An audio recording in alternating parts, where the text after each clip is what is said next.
Hello, everybody, and welcome to The Night Owl, a show that we do twice a week where we talk about all the latest in pop culture news, TV and movie reviews, gaming news, and just the general conversations of the day. With me, as always, is my co host, Professor Artoo. How's it going, Professor? Doing all right. Thankfully, I haven't been caught up in any mostly peaceful protests or anything like that today. So, Well, that's yeah, always good. doing good. And of course, as you can see, if you notice this teddy bear with the cigar in his mouth, that of course is Istaphobos, who's a guest panelist here tonight. How's it going, Ista? Oh, it's great. Hello, chat. I am just peacefully cleaning my rifle, loading it with peace bullets, and Yes. sitting in my peace Well, the- recliner getting prepared. Yes, while the peace helicopters, while they fly overhead, yeah. Those And- peace bullets are something else. Mm-hmm. And of course, for those who don't know me or don't remember who I am Price of Reason, and we're thrilled to have you all with us tonight. It is a very interesting stream because there's so much stuff going on. Sometimes you have these days when all this stuff is going on that you can barely even focus on the pop culture side. Tim Hayes was asking gaming news. Yeah, we usually talk about gaming at some point in the stream also. We try to talk about everything. Bigot on socialist media. It's nice to see you here. So, yeah, I guess the elephant in the room. There's nothing we can do here, right? There's the riots that are going on in Los Angeles. Oh, you mean the mostly peaceful protests? The Yes. fiery peaceful protest. Peaceful protests. Yeah, yeah. Oh, this would be what, night 4, night 3? Well, luckily for them, Trump sent out the mostly peaceful Marines. Going on in Los Angeles. Oops. I feel like I hear a echo of myself talking. No, that was actually starting up the video in YouTube. Okay. That happens on my end sometimes. Yeah, I have it I'm open for the chat and the video. Yeah. Starts No on worries. like, oh, geez. Yeah, they have nothing to worry about. The Marines and National Guard are the mostly peaceful division that have been deployed. So that's good. Yeah. Well, and then oh, geez. There's been so much freaking panic and people freaking out about all of this stuff that the National Guard and the Marines are literally, they're not roaming the streets. They're not doing anything. We called in the National Guard. They're guarding federal buildings. Yeah, but That's all they're doing. That doesn't fit their narrative though, so they have to make it sound like like he's like Trump has ordered up troops that are now invading people's homes. preying people on people in the streets, right?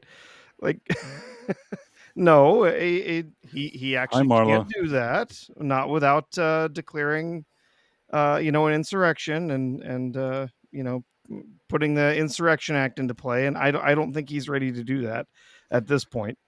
But I think what he really wants to do is make sure that Gavin Newsom is really really embarrassed by the behavior of his constituents in his state. Yeah, like he needs help embarrassing himself. But you remember that scene in Andor where we got to look at the Gorman protesters for 20 minutes chanting that annoying whatever they were chanting? It was so annoying. It was cringe, actually. But yes, I remember that. People love that show. But yeah, I remember it. That's exactly how I feel like when I'm watching videos. Like peaceful protest, peaceful protest, peaceful protest. It's like just because you say it doesn't make it true. I mean, the thing is that, and this is just my opinion, it doesn't matter how people feel or they don't feel. There's a few things going on here. There are a lot of illegals in that state. You can feel one way or another about how you think illegals should be dealt with, but in general, them being there and these type of riots and the extent of what we're seeing there, and Gavin Newsom and Karen Bass, who really aren't great. We already saw that they weren't great with those fires. I've never had like a very great opinion of them, I guess. I guess what I'm saying here is I don't think that Trump is doing something that he's not allowed to do. You could say You could question if you think he should do it or not, but I don't think he's doing something that he's not allowed to do.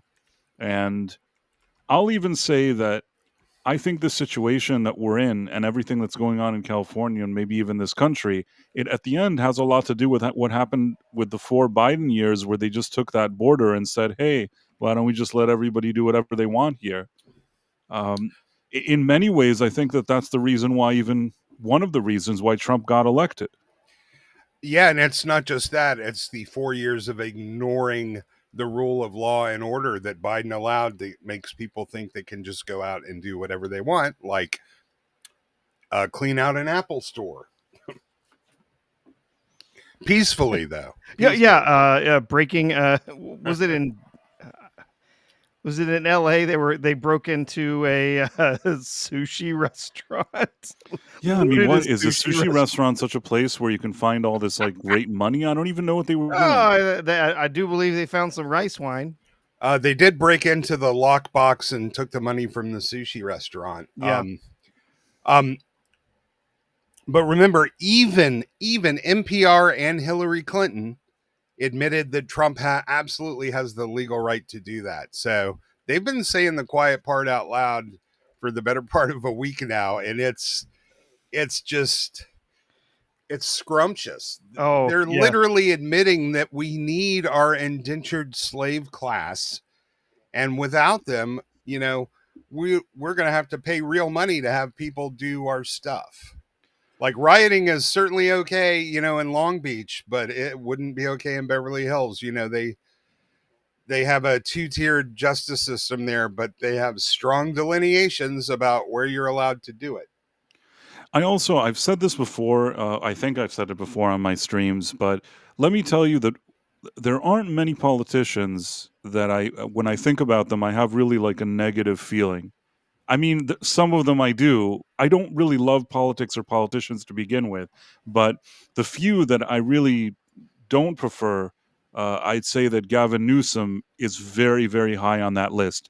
And I'll tell you why, is that when the coup happened, because of how this guy handled certain affairs in Los Angeles, because I actually work within entertainment, I did even more at the time, it really affected my bottom line, meaning because of his policies, that I think that he did some terrible things the way he handled it, much like he handles everything else, and it ended up leaving me in sort of a tricky situation, along with other people that I work with. And it was something that it just felt like a rug had been pulled from under us, and he had a lot to do with it. I think that the part that really, really ended up being like a major issue, for me at least, is there was a part that he initially said that he wanted to like flatten the curve with a couve and all this stuff. And he said nobody can go out and nobody can work and nobody can do this and nobody can do that. Meanwhile, he's going to restaurants without a mask and doing whatever he wants, but that's a whole different story. Then suddenly there was the whole Summer of Love Mr. Floyd festival.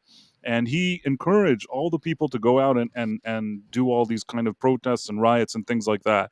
Now, the thing is that until that moment, theoretically, there were less and less people with the coup, and a lot of businesses, a lot of projects, even, filming stuff, things like that were supposed to start up again. But because of his encouragement of like everybody going outside to breathe on each other, then the very thing that he claimed to be protecting the citizens from, supposedly, he ended up encouraging it, and then the curve that he was so excited about, lowering the curve or flattening the curve, it all bounced back. There was like a ton more people sick because they were all walking around coughing on each other. And then he said, well, they're all coughing on each other, so now we can't work again. And then again, months of being shut down. And those months really, really took their toll. And I can say that I personally was affected by it. So I'll never be a fan of this guy. And when I saw him, how he handled the fires, it annoyed me as well. And honestly, even before all of that, I never especially liked him. But before that, I just thought, well, he's just a typical slippery politician. But after the incident that I myself felt, how it put me in a bind because of his like slippery tactics, and then how I saw he handled the fires, there's no way this guy can convince me that he's like a legit governor. I personally do not prefer this guy. I don't like the way he handles things. And anytime, instead of taking any kind of responsibility, he sits around on Twitter all day trying to talk a bunch of bullshit that nobody even believes. Yeah, I'm not even sure can you imagine the amount of people that lost their lives and livelihood during the lockdown, while at the same time this guy is throwing parties at the French Laundry, and they're not allowed to open their business, but there's still people shooting and dealing fentanyl on the street, on the sidewalk, right in front of the closed business. And they still have, illegals with their food carts and little their business wasn't affected. Have you no compassion, Ista? Oh yeah, I forgot. How can you possibly say such things? This is just incredible. I can't believe it. Well, I love Adam Carolla because it's funny. Back when he was a comedian, doing the funny stuff, yeah, it's okay. Show. Yeah, I mean that had its amusing moments, but he basically explains how there are 3 tiers of people in California. They're the rich and privileged, and nothing ever bad is allowed to happen to them. Then there's the law-abiding citizens that bear the full weight of the oppressive California government. They're the ones that are trying to do the right thing, trying to obey the laws. They get crushed with taxes and fees and regulations and ordinances. And then there's essentially the illegal migrant class that are allowed to do anything, and the law is never, they drive without licenses, they don't go to jail, they can open businesses in front of your business, but they don't pay taxes. They don't suffer they don't suffer ordinance compliance. You had to shut your restaurant down because somebody found a fly in there, but there's a guy with a rusty machete selling pineapple right in front of your shop, and he keeps going. It's just like the videos of the guy with the the guy with like a kebab truck or something, and he's out in the park collecting pigeons. Like, I think we have some kind of activity on YouTube. I think somebody gave like a subscription. Yes, the Dead Man sent 5 Price of Reason Live gift memberships. Thank you. Yes, that is absolutely true, and I'm going to share it right now so everybody sees it. I was going to share it. Okay. Now you're watching the Professor Ista and myself watching the Professor Ista and myself. Groovy. And the Dead Man really did give 5 Price of Reason Live gift memberships, which we greatly appreciate. Z3PO, which is a friend of the channel, got it. Whalem03, also a guy who's been here a while, received a gift membership. That's cool. Alexander Tan, Inverse Opinion, Adam Gray. Adam Gray is a wrench here. He's a moderator, so it's nice to see him here. And that's so great. We're always very, very thankful, the Dead Man. We appreciate any support. We never pressure anybody here. But anybody that wants to give support, we obviously accept it. As I said, I'm like that plump guy that walks around in Africa trying to raise money.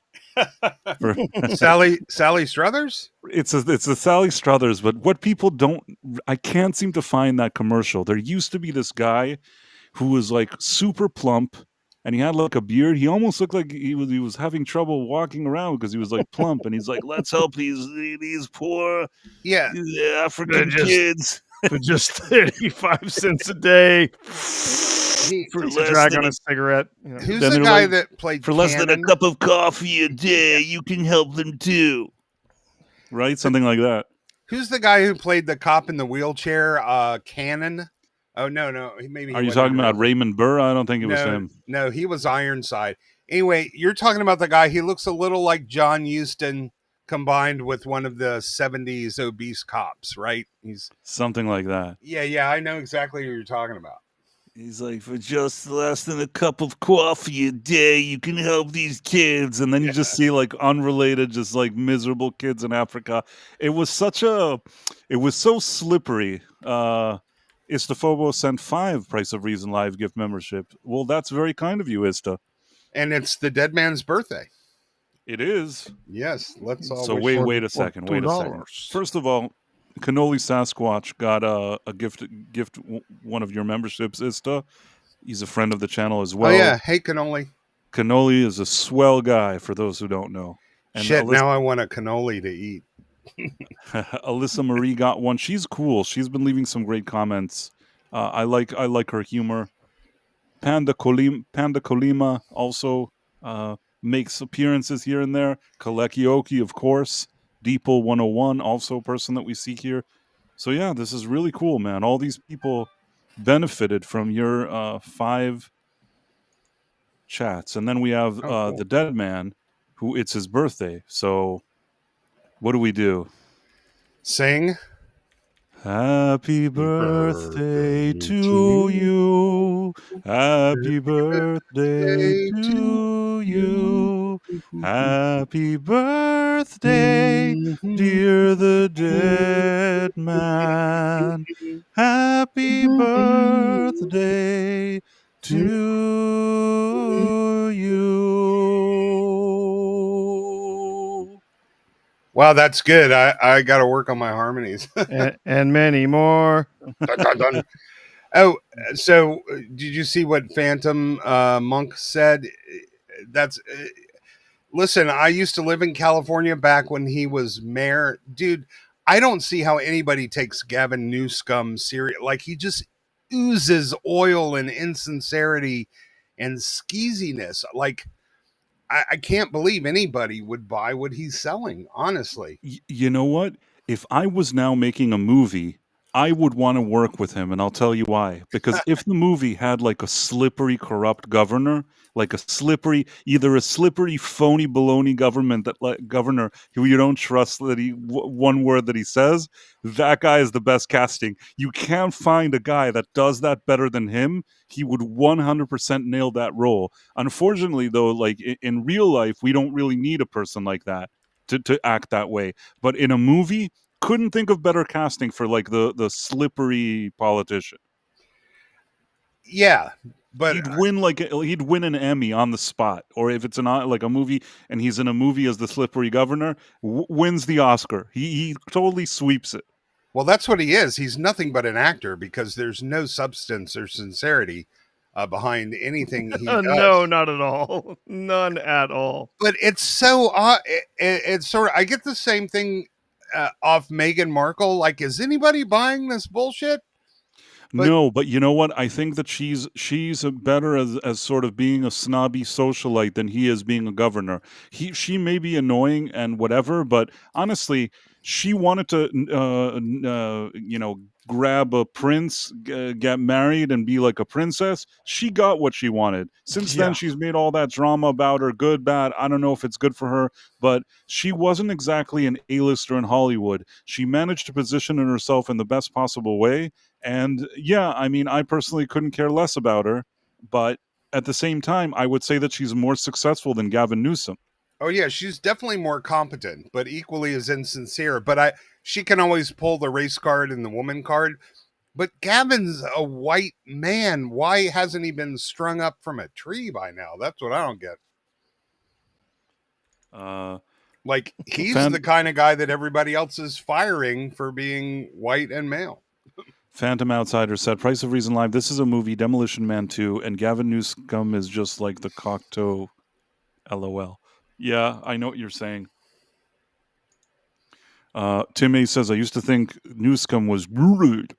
Was surprised when I found out that he also has a wife and kids. The way he pushed marriage seemed like a man wanting to get married. Censoring myself here. Hey, look, are you trying to tell me that gay men can't have wives and kids? You never know. No, I don't necessarily know if that's what he looks like. He looks just like a very slippery guy. Very, very slippery. Like, honestly, he looks like a used car salesman. And I know we sometimes throw that term around and you think, well, yeah, that's funny to say. I honestly think that, like, if you pulled up to some slippery car dealership and he walked out and started telling you how great the cars were, that's exactly the type of guy I would think would be there. He would probably be good as a used car salesman. He'd be selling them all day off the lot. That's like his specialty, just bullshitting people. In my opinion, I don't know. That's just my personal opinion, of course. He looks exactly like the guy who runs all of the back alley money changers in third world country. The one you go to after you catch them ripping you off, and then he rips you off even more. I absolutely. Yeah. And speaking of him like doing slippery things, I don't know if you saw this. I did some bookmarking here. There were some interesting things today. The first thing is that this I thought was interesting, and I'll share it now.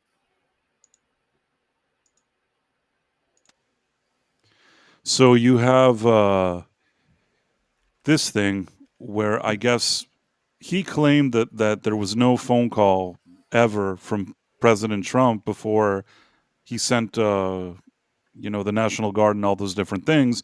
But then I guess Trump did screenshots, and it turned out there were calls. Not picked up the second call between Gavin Newsom and President Trump. Gavin Newsom, after President Trump said in the noon hour in the Oval Office that he called him yesterday or the other day, Gavin Newsom tweeted the following. He said, quote, "There was no call. Not even a voicemail. Americans should be alarmed that a president deploying Marines on our streets doesn't even know who he's talking to." Well, President Trump contacted me from Air Force One on his way to Fort Bragg, North Carolina, where he'll be in just a little while. He said the first call to Gavin Newsom was not picked up. The second call Gavin picked up. We spoke for 16 minutes. I told him to essentially, quote, and this is quoting the president, "get his ass in gear and stop the riots, which were out of control more than anything else. This shows what a liar he is. Said I never called." So here is the evidence. And here is the call log that the president sent me from his phone. This was June the 7th. Now, granted, this was on Saturday. But look, there's 1:22 o'clock in the morning, which would have been 10 o'clock at night, 10:22 at night, California time. There was an outgoing call for 4 seconds. And then there was an outgoing call for 16 minutes.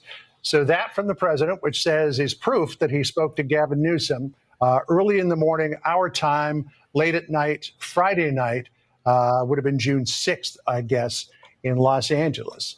So, Governor, over to you for the response. Say that's next, right? We're waiting to see what if Governor Newsom has a response to the president's. Essentially, what he has there is the receipt for what he says is the call that was made. And the long conversation, exactly, in a 16-minute conversation. As you mentioned, as things were heating up, is the timing of that call, as things were really just beginning to get started. So it'll be interesting to see where this goes. And then I guess what happened was Gavin Newsom said if he had only shown the right ones, Trump doesn't even know what day it is. So according to Gavin Newsom, because Trump said I spoke to him the other day or something like that, and he made it seem like, oh, well, it's not the day he said that we spoke. I mean, first of all, Gavin Newsom said that you never spoke. So between Trump maybe misremembering if it's like 2 days or 3 days ago from his perspective, based on his time zone, and Gavin Newsom himself pretending that there was never a call that took place, I would say that Trump is the lesser problem here, because him saying that he never spoke to him is just an outright lie. Yeah, remember when he lied about being on the phone with the president to that woman, and Biden was in a coma, so he couldn't have possibly been. But then she told him to put it on speakerphone, and he's like, "Oh, well, I can't get any signal." But yes, I'm driving around looking for a signal right now. I'm doing everything I can. Yeah. Yes. After saying I am talking to Biden right this minute. Yeah, sure you are. See, the fact that some people see this guy and his slippery maneuvers, this Gavin Newsom, and they're like, yeah, no, like we still have to protect him. He's great.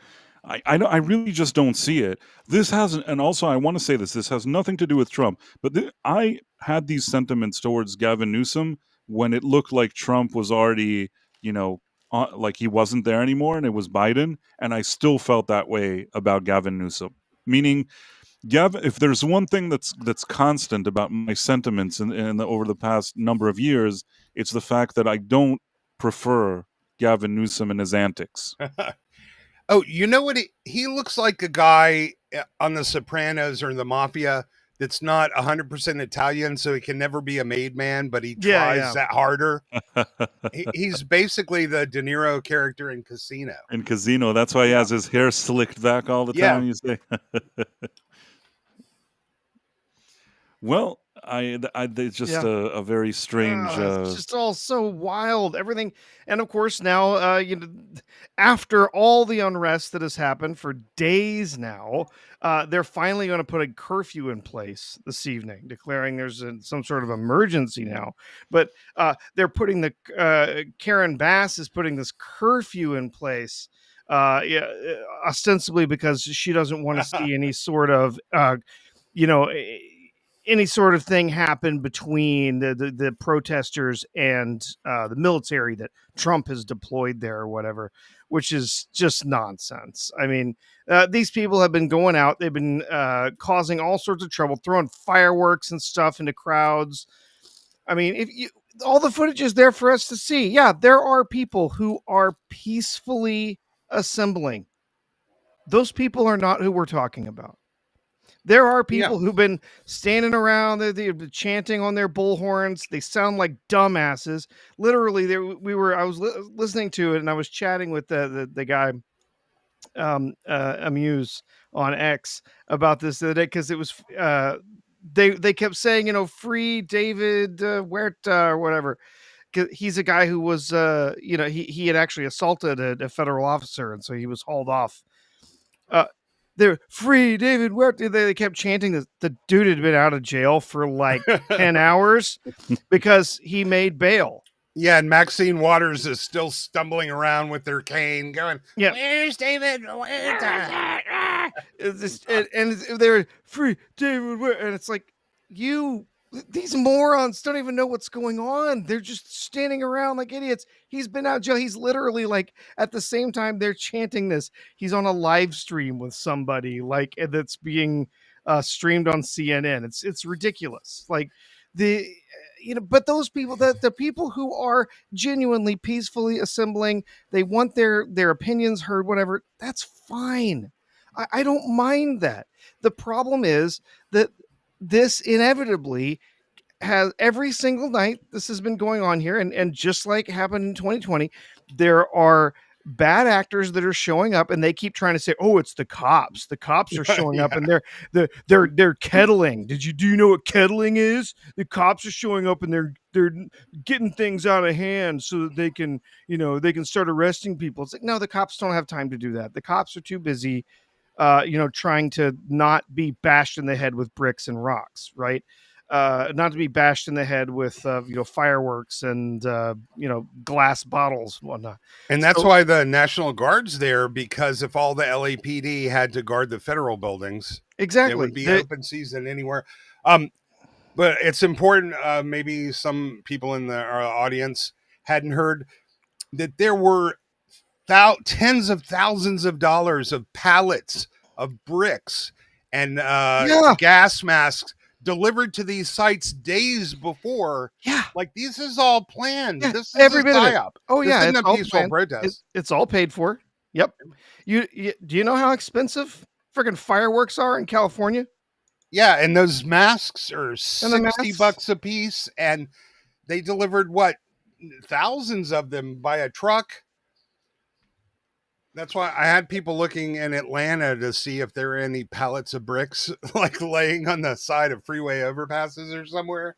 I have this interesting video that I want to play that's just something that came up now in feeds. I want to see what Vivek is saying here. I know Gavin Newsom. I actually happen to like him as a person. The reality is he's not going to like what I have to say on this, which is that his behavior is starting to resemble that of another Democratic governor from U.S. history by the name of George Wallace, who was the governor of Alabama, who famously stood in the way of federal desegregation. And in 1963, President John F. Kennedy had to deploy the National Guard of Alabama, just like President Trump is doing today. And I know that's counterintuitive to some people, but the parallels are actually pretty striking if you think about it. Democrat governors, when you look at George Wallace, he resisted desegregation. Gavin Newsom is resisting deportations. George Wallace wanted segregated cities. Gavin Newsom wants sanctuary cities. George Wallace stood in the school door blocking the way. Gavin Newsom is blocking the ICE vans. It's the same Democrat governor playbook. You dodge the feds, you rally the radicals, and most importantly of all, you do it in front of the cameras, because what they were both doing is really carving their Democratic primary path for their presidential ambitions. And Jesse, you can mark my words on this one. Gavin Newsom's presidential ambitions are going to end in the same place that George Wallace's did, in the dustbins of history where it belongs. That's just the truth. That was good. That was actually quite good. Vivek yes. is real sharp with the words. No, and I like the best part of his speech was, you know what? I really like the guy on a personal level. Well, that's what Trump said. Trump goes, Gavin Newsom's a good guy. I like him, but he's incompetent and stupid and an idiot and retarded, but good guy. I like him. That's I guess they like they have to start off like, we really like him, he's great, and then they just like unleash everything they think about him. Give him the old compliment sandwich, right? Yeah, you know who doesn't like him? Megyn Kelly. I love whenever she talks about Gavin Oh my Newsom. God, she can't stand his guts. When Megyn gets the claws out, it doesn't happen often, but man, it's fun. It's fun to see. You mentioned Maxine Waters, so there's also this here. And so when martial law is called, what are you going to say? I missed the point. Don't miss the point, you all. Don't think that somehow, because they called out the National Guard, there was violence. There was no violence. I was on the street. No. And I went from downtown detention back out into the community, talking to people what happened in Paramount, what happened in Compton, what happened in Inglewood. So, first of all, get it straight. And don't just rely on what you're being told or the few incidents that you saw. Man, these guys are just, I really don't know where they're going with this. There's just so much stupid stuff. I see people are also really annoyed with Gavin Newsom, and they're all showing him the call log thing. I just love that the Democratic talking point is ignore the evidence of your own eyes. And do not look at the things. And when you see the things, do not trust that what you saw is what you saw. Yeah, we're just defending the poor cartel members that they sent ICE in to get. As much as I hate Newsom, though, Karen Bass, really, I reserve most of my ire for her. But do you have that quote where Maxine Waters basically calls the soldiers murderers? She's standing in front of, she's like, he sent the guns here. Like there's no guns in LA. Yeah. And and then she goes, I'm sure all of those soldiers have orders to shoot to kill. I don't know. Well, if you don't know, bitch, then shut the fuck up. Like, but I mean, her inflammatory remarks actually border on incitement. I don't know what else to call it. I would love to see like somebody go in and arrest some of the politicians that are crossing that line. The laws for everybody. This is interesting. The president said, possibly in jest, that if he were Tom Homan, he would arrest Gavin Newsom. Do you believe that Newsom should face consequences in a legal way? That's not my lane. I'm not going to give you legal analysis on whether Gavin Newsom should be arrested, but he ought to be tarred and feathered. I'll say that. I mean, look, he's standing in the way of the administration and the carrying out of federal law, right? He is applauding the bad guys and standing in the way of the good guys. He is trying to, he's a participant, an accomplice in our federal law enforcement agents being not just disrespected, but assaulted. This is a serious problem. And the governor is now filing a lawsuit against the president. What a joke. Do your job, man. That's what I tell Gavin Newsom. Do your job. Stop working on your rebranding and be a governor. The president said possibly. Yeah, I mean, if you saw when there was the fires, and the fires is not something that should even be political. Everybody was saying that the fires were mishandled, that he mishandled them. And I don't think this was even just yes, I know there's some Democrats that'll just, say he's great no matter what. But I think people that are more either middle of the road like myself or, even just more moderate left, a lot of people recognize that Gavin Newsom handled those fires very poorly. And at the time, the first thing he wanted to do was to create a podcast. He invited all these people to talk to him and try to show that he's like more middle of the road and reaching towards the other side of the aisle. And he did it in such a disingenuous way. And if you remember, I told you guys, I don't think Charlie Kirk or any of these people should go talk to him. I don't think that anybody is benefiting from sitting down with this guy, because instead of dealing with one of the biggest crises, Yeah. whatever, you know what I'm trying to say, one of the biggest ones in the history of his state, and trying to figure out how to help people and put out fires, he's sitting in some fancy room, sitting there with like a podcast team where they're like filming, and he's sitting around and talking to people, and worried about his own image, worried how it affects his prospects for 2028 or whatever it is. If you really want to improve your prospects for 2028, how about you actually really go and do what you're supposed to do? People elected this guy, and he should do something. This is like me taking a step back. Obviously, all the Republicans are going to say, the things that they say, and that's part of the political game. But in this case, he's making it very easy for everybody because he does have a job to do. People voted for him, and in my opinion, he's not doing it at all.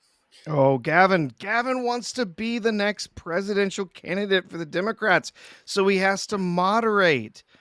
But at the exact same time, he also has to appeal to all of the worst instincts of people on the left. He has to appeal to the really left-wing, part of the party. And so, right now he's like, oh, what do I do? Yeah. How do I handle this? Well, I guess I'll go way to the left this time, so I can get the nomination, and then I'll moderate after I get the nomination. It's laughable. I really don't think, honestly, if he becomes like the presidential candidate, that'll be really bad. If for some reason he was elected president, I would genuinely be worried. Like most of the time. Most of the time, I just think that it's like, sorry, what were you going to say?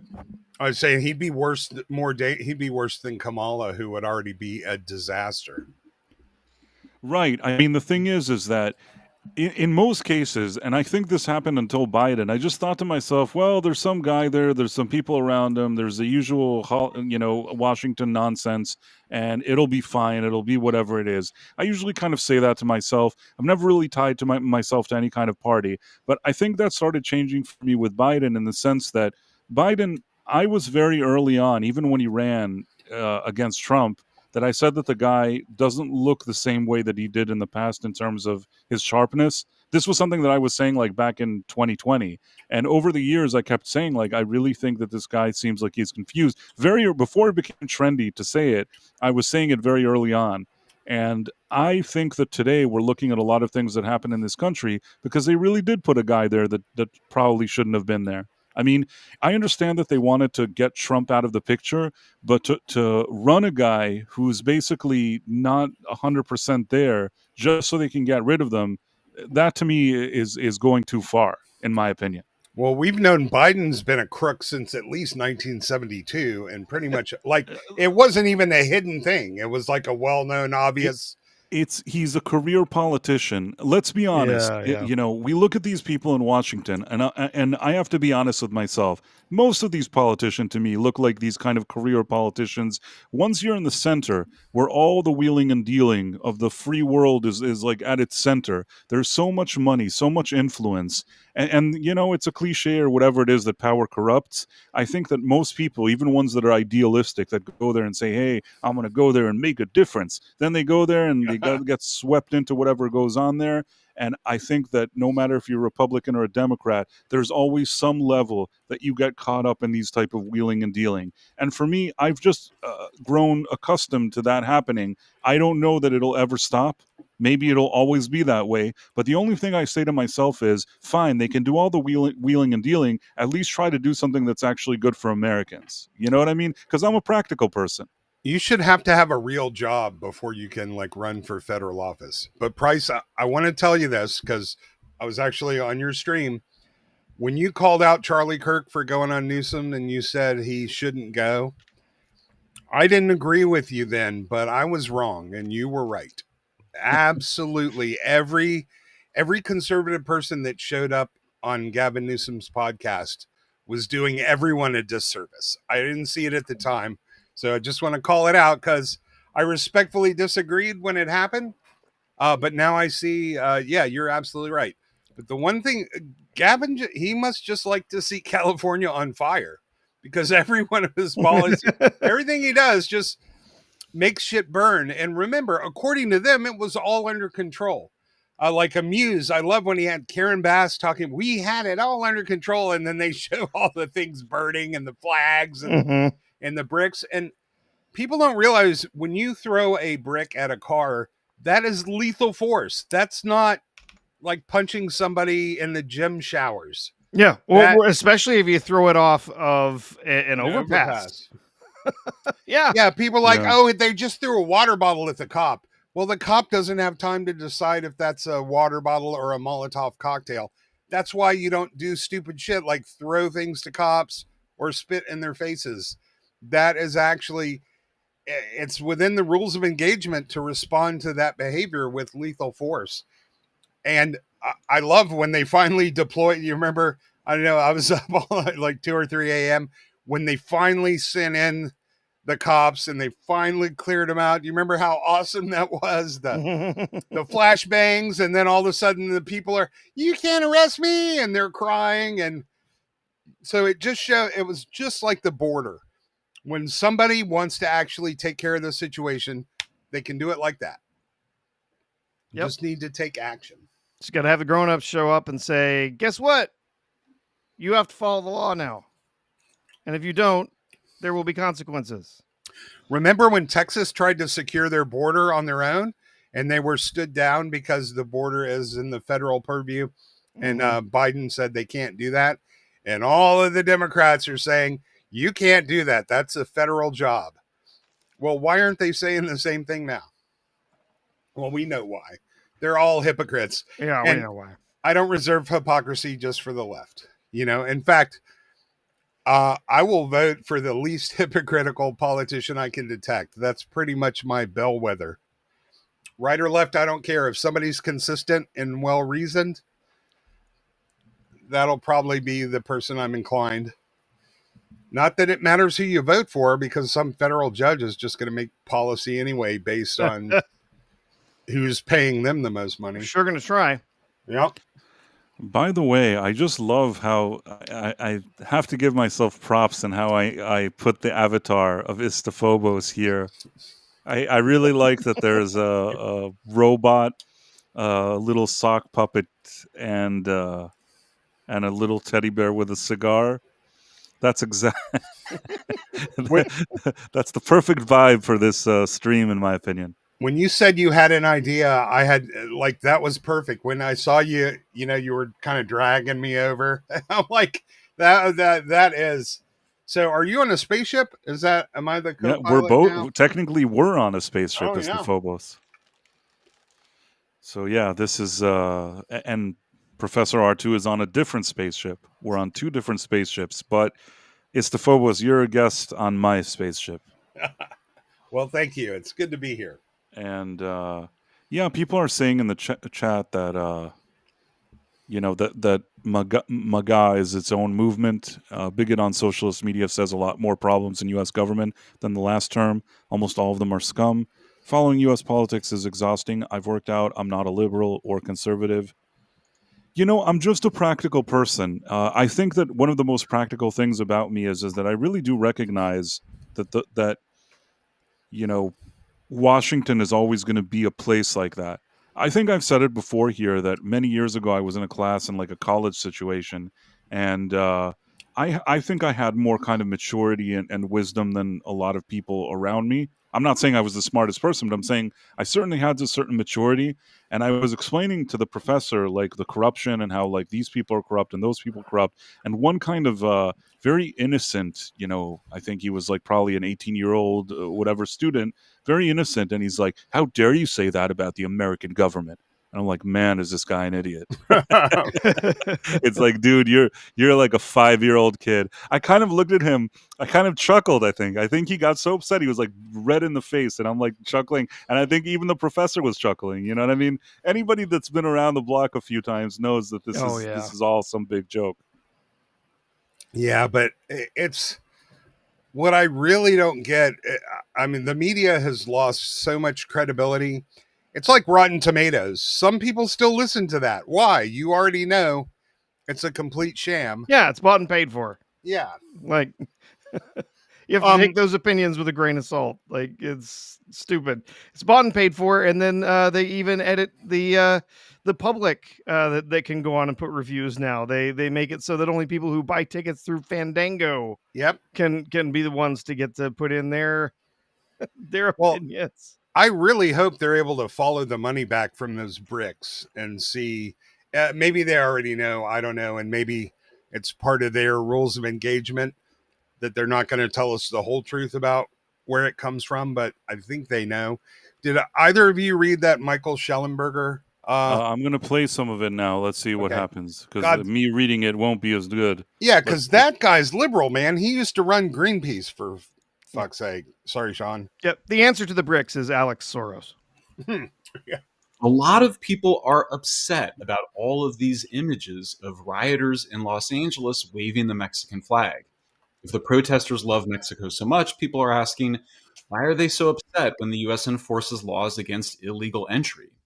Now, imagine for a moment that a group of Americans, including myself, were in Mexico City and began throwing bricks at police officers, smashing store windows, setting fire to government vehicles, and waving the American flag. We would not walk away unharmed. And yet in Los Angeles, protesters did exactly that. They attacked law enforcement, blocked ICE agents, and vandalized public buildings. And yet California leaders not only did not defend the law, they condemned those who tried to enforce it. Governor Gavin Newsom called the deployment of 2,000 National Guard troops to restore order purposely inflammatory. LA Mayor Karen Bass said, "We will not stand for this," referring not to the attacks on police officers or destruction of public property, but to the federal response. She reaffirmed her administration's ties to advocates of illegal immigration and made clear her allegiance was with the protesters, not with law enforcement. Now, what's truly inflammatory is not sending in the National Guard. It's standing by while mobs pelt law enforcement with bricks and fireworks, then accusing those officers of oppression. It's watching public spaces descend into chaos while calling the enforcement of laws the problem. In wealthy neighborhoods, the law is still being enforced. If you torch a car in Beverly Hills, the neighbors are going to demand that you're arrested. If you do it in East LA while shouting political slogans, you're engaging in protest. This two-tiered enforcement is not progressive. It's segregation by another name. It creates one set of expectations for the politically connected and another for the disposable. And in that framework, working people, especially immigrants, families, and hourly wage earners, are abandoned. They're the ones who walk their kids past the open-air drug dealing. They're the ones whose shops are looted and whose cars are stolen. Mm-hmm. They're the ones who call 911 and wait and wait and wait some more. Now, people sometimes ask me how California can feel so anarchic on the one hand and so authoritarian on the other. The answer is simple. It's not actually a contradiction. California doesn't swing between chaos and control. It imposes both on purpose and at scale. Now, as we saw, when the leader of China comes to San Francisco, the city leaders end illegal camping overnight. Oh, yeah. They cleaned it up. It abandons its duty to protect ordinary citizens while tightening its grip on the law-abiding. California Democrats demanded people show proof of vaccination to enter coffee shops and then allowed people to smoke fentanyl on the sidewalk outside. They fined restaurant owners for trying to survive and then shut down gyms trying to help people stay healthy. Meanwhile, they decriminalized theft, refused to prosecute open drug dealing, and looked the other way as cartel-run fentanyl and methamphetamine networks took over entire neighborhoods. They demanded that social media companies censor dissent, labeled truth as misinformation, and silenced critics who warned of the obvious collapse. They banned plastic straws, but then passed out crack pipes. They prosecuted pastors for holding worship services, but refused to prosecute men who beat women unconscious on public transit. This is not confusion, it's deliberate inversion.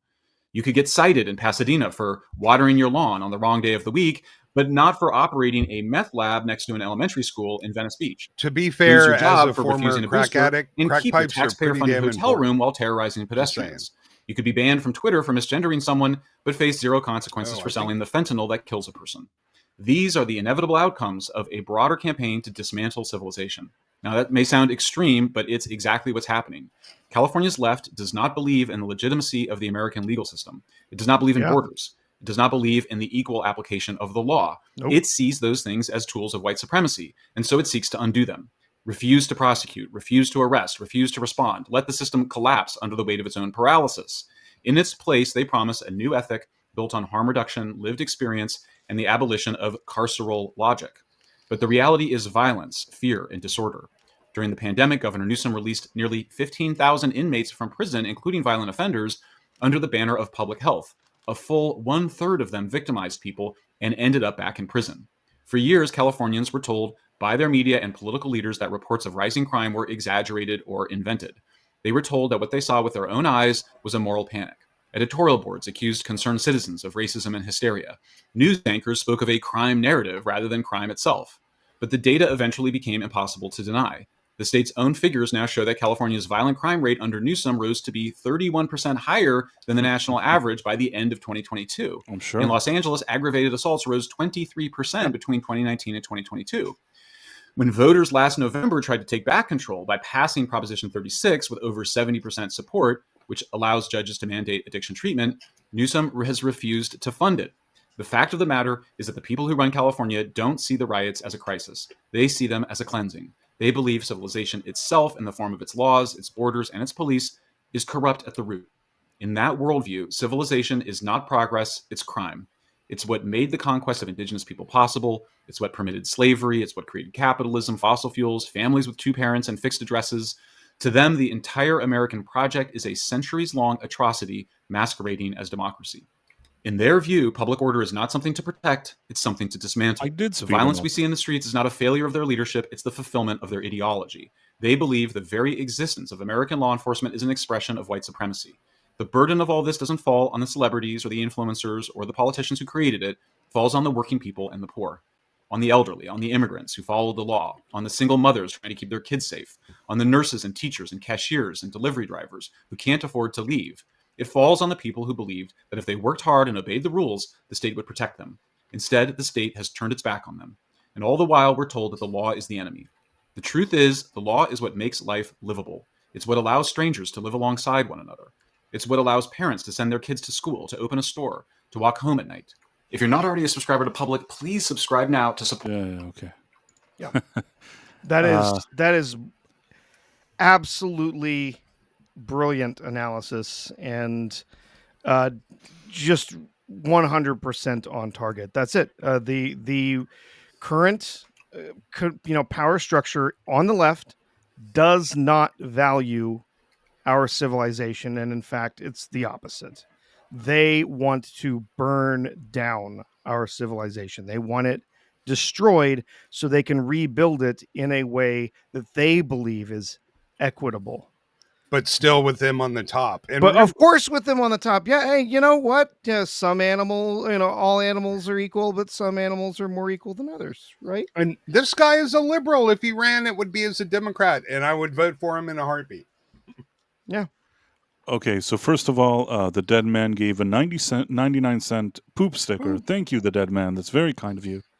Then he also gave $1.99 free hat. That is from a South Park episode, a classic one, free hat, where it's Hat McCullough, and he was like some a PDF file reader or something along those lines, and they're all trying to free him. And they think they're getting a free hat. I don't. There was they all. He said that he's giving away free hats, but they actually thought that he was there to free this guy. It's a funny episode in any case. Yeah, most of those early ones are really funny. Right. South Park for like 10 seasons. I'm telling you, they had episodes that like joke after joke left me like, holding my stomach laughing.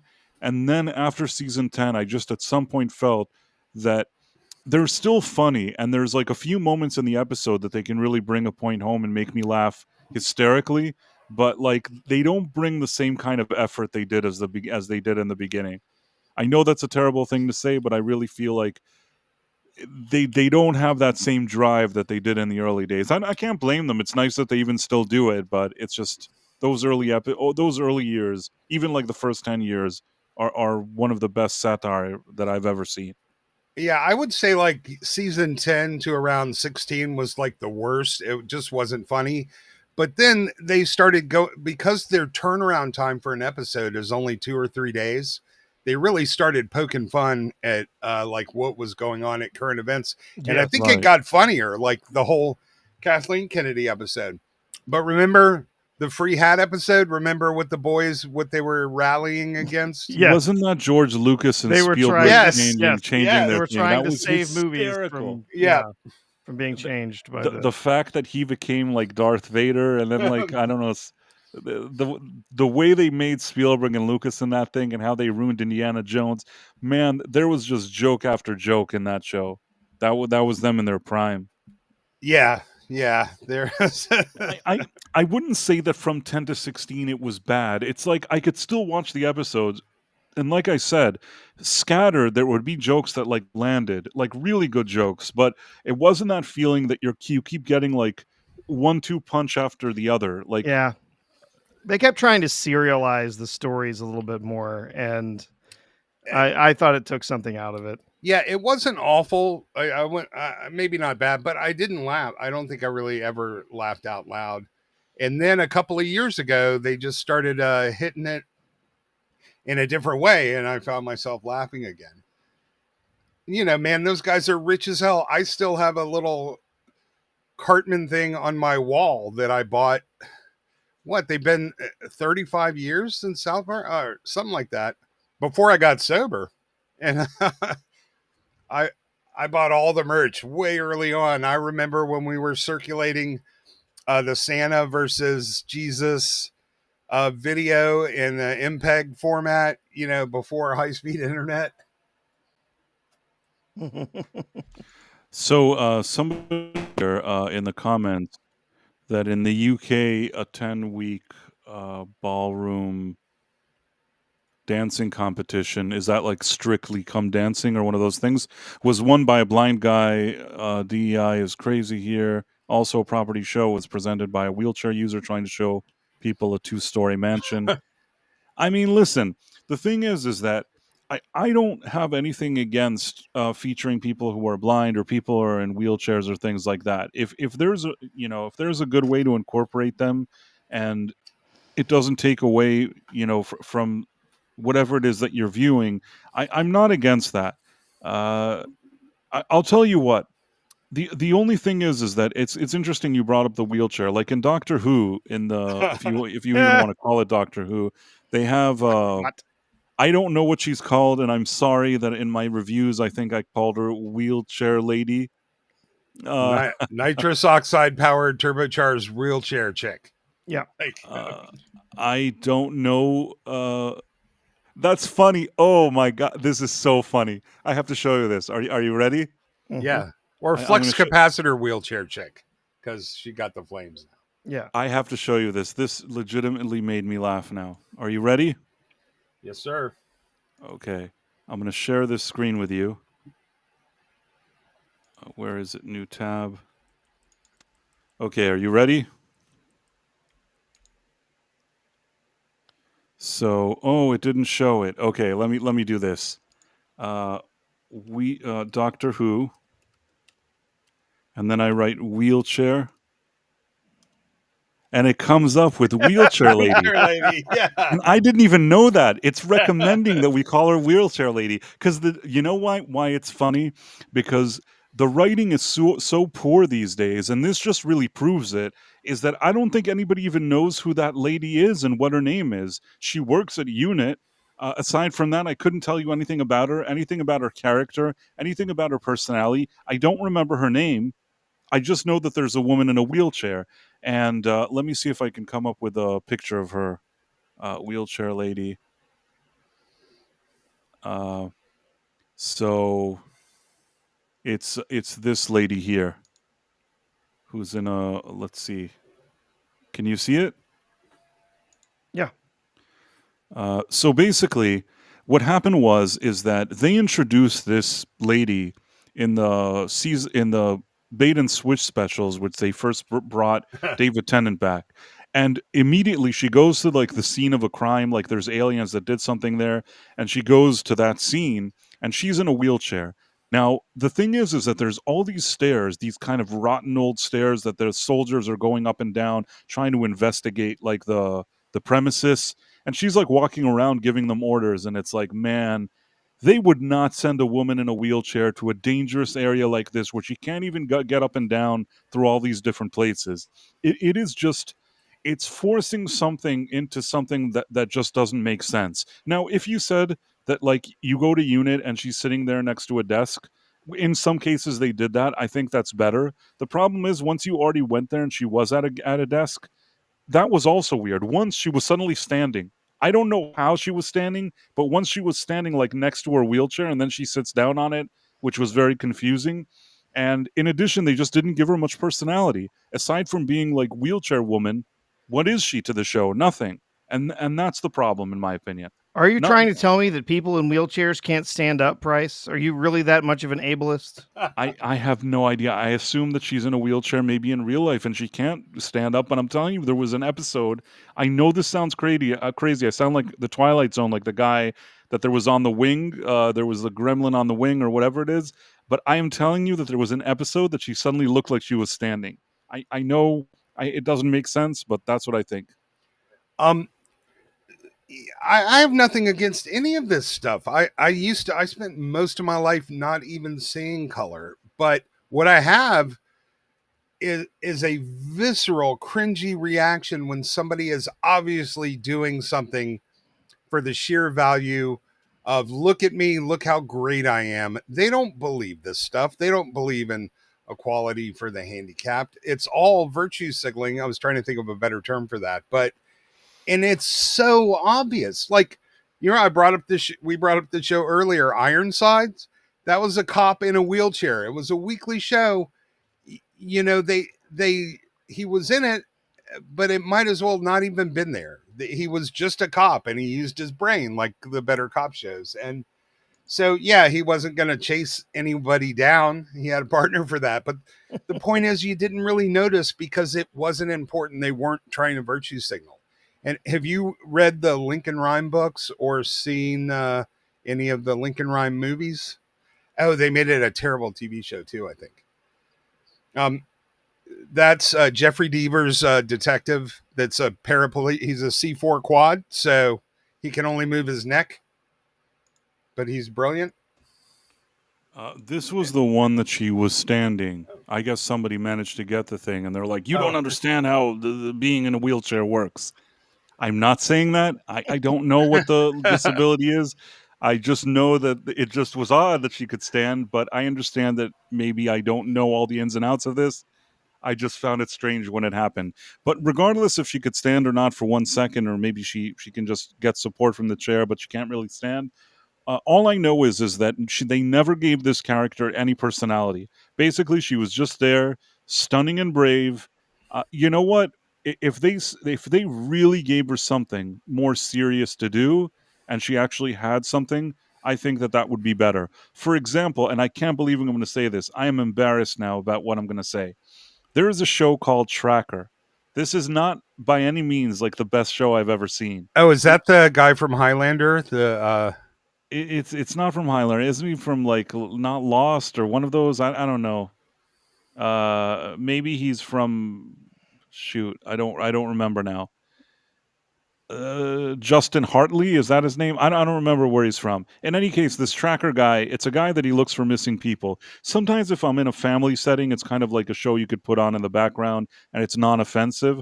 There's a guy on the show that he's sort of like a hacker, and the actor himself is disabled, and like, you know, on rare occasions he gets up or whatever. I think he's not in a wheelchair. I think he has like legs that are made of titanium or what, you know what I'm trying to say? Am I making any sense that it's yeah. So something like that. They've shown a few episodes that like they actually let him get up and do something, but most of the time he's sitting in front of a desk and doing the hacking. And I think it's a likable actor, and it's not that they don't dwell on it every second. You know what I mean? He's doing his job. It makes sense to anybody that like the main guy is like sort of calling him. He's is like the guy that sits in front of computers and gives them like, you know, advice and things like that. It makes sense within the context of the show. This lady showing up to a crime scene and not being able to go up the steps is more of a disservice than anything. And it also like, I'm not saying that people that are disabled should be, you know, limited in any way, or you could say, well, you can't do this and you can't do that. But that's like a crime zone where there's literally military soldiers walking around. You have to have a little bit of believability. And once again, unlike the Tracker show, which again, a Tracker is by no means, it's not like some award-winning thing. It's just kind of like comfort food. It's like eating at a diner. It's pleasant. If there's people around, it's like you don't have to think about it much, and it's not offensive. It's like those kind of cop drama things, a little better than that. But generally speaking, even they managed to find some purpose for the guy that they brought in. Did my mic go out a couple of minutes ago?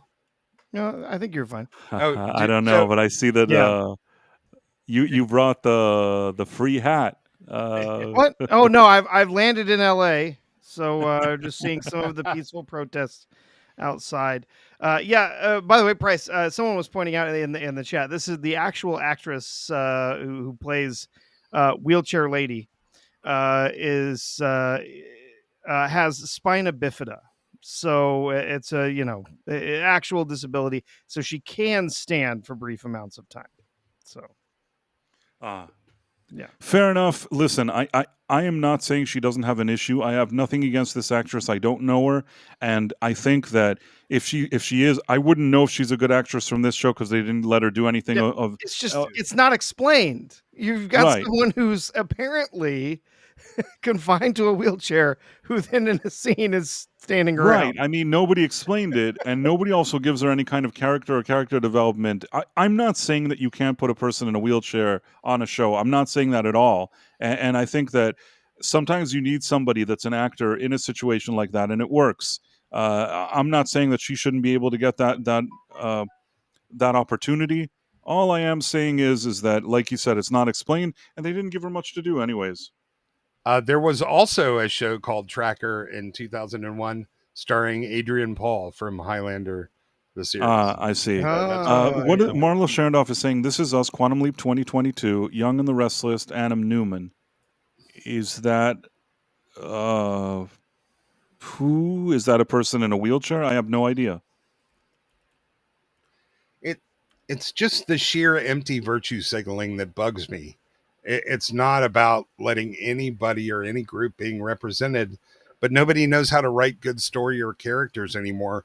So the only thing we get is empty ideology and virtue signaling.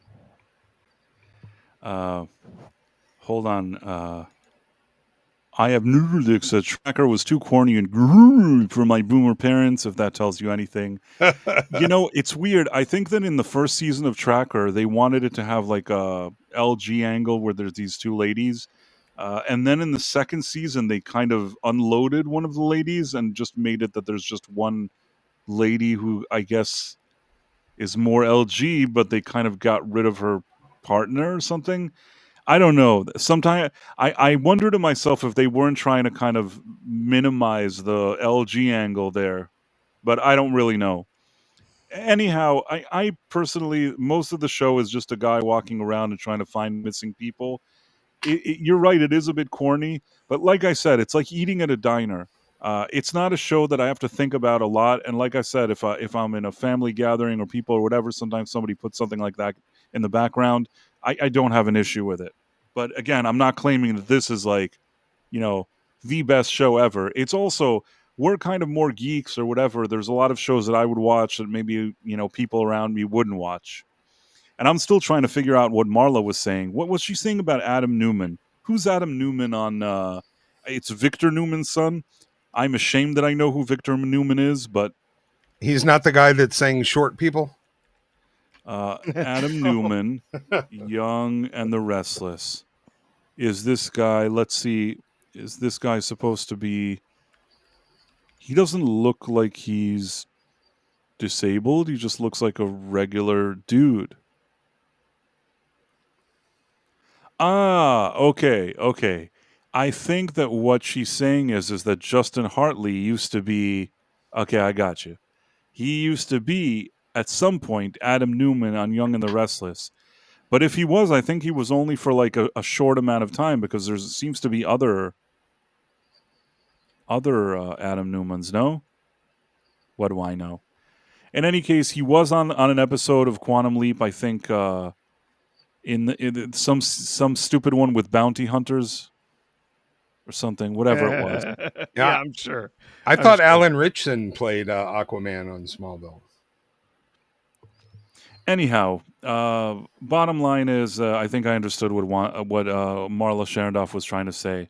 Yeah, here Justin Hartley was in this is us Quantum Leap 2022, and an Aquaman on Smallville. Got you. I understand everything now. Okay. Anyhow, I don't dislike Justin Hartley. I think Quantum Leap 2022 was a disgrace, although I remember him on that episode. He wasn't bad in it, but the episode was terrible, as all the episodes were. Well, we won't get into that.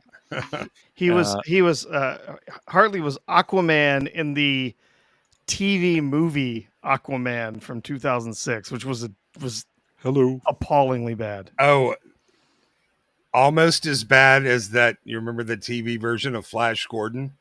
Oh, yeah. Where the portal to Mongo was just on a jogging trail and they just ran there. Oh, look. Oh, we just made it. Oh, look. Now we're in Mongo. Yeah. You know what I really liked growing up? I don't know if any of you watch it. You remember the show Wise Guy? Yes. Yeah. Wise Guy was a revolutionary show. And the reason I'm bringing it up, first of all, Istaphobos gave a 99-cent poop sticker, so I just want to share that with everybody first. But then, if we're already here, I want Wise Guy theme song. And I'll tell you why. You wrote it?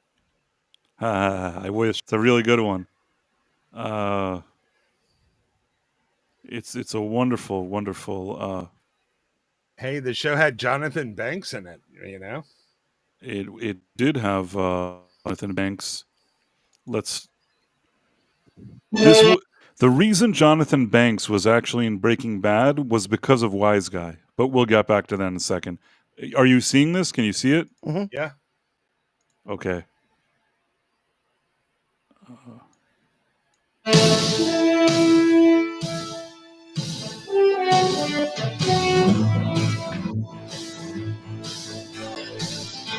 Yeah, Jonathan Banks is an incredible actor.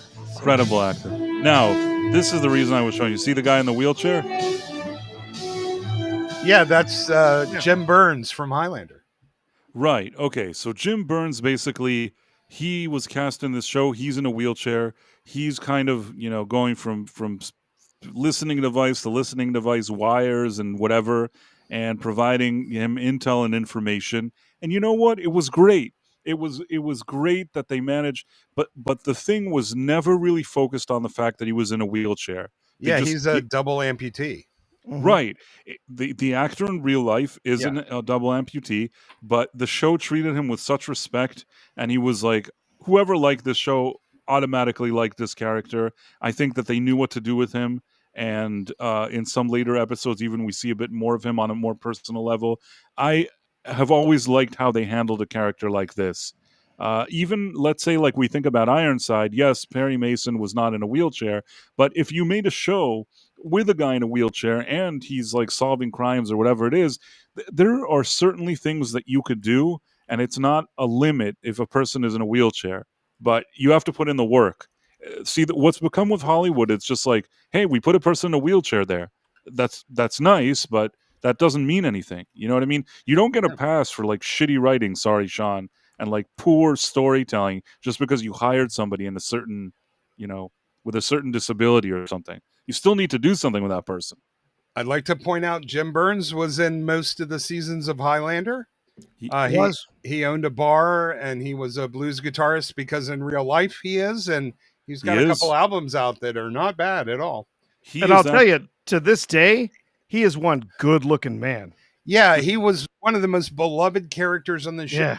And he had artificial legs, and it was almost never addressed. You know, they had one flashback episode from the war, but, you know, he walked with a cane. But that's the difference between a good character and empty virtue signaling. Yeah, he is annoyingly good looking, isn't he? He is. He's like Aiden Quinn.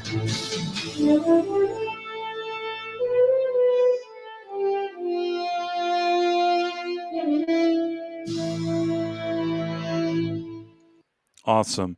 And I think I've said this, probably I told you this before, Professor, that once I did like a post about Wise Guy, and suddenly I kind of looked, and it turned out that Ken Wall, the main actor, who has kind of disappeared from public life, he's very elusive, but he seems really he seems pretty cool. He has like American flags in his bio.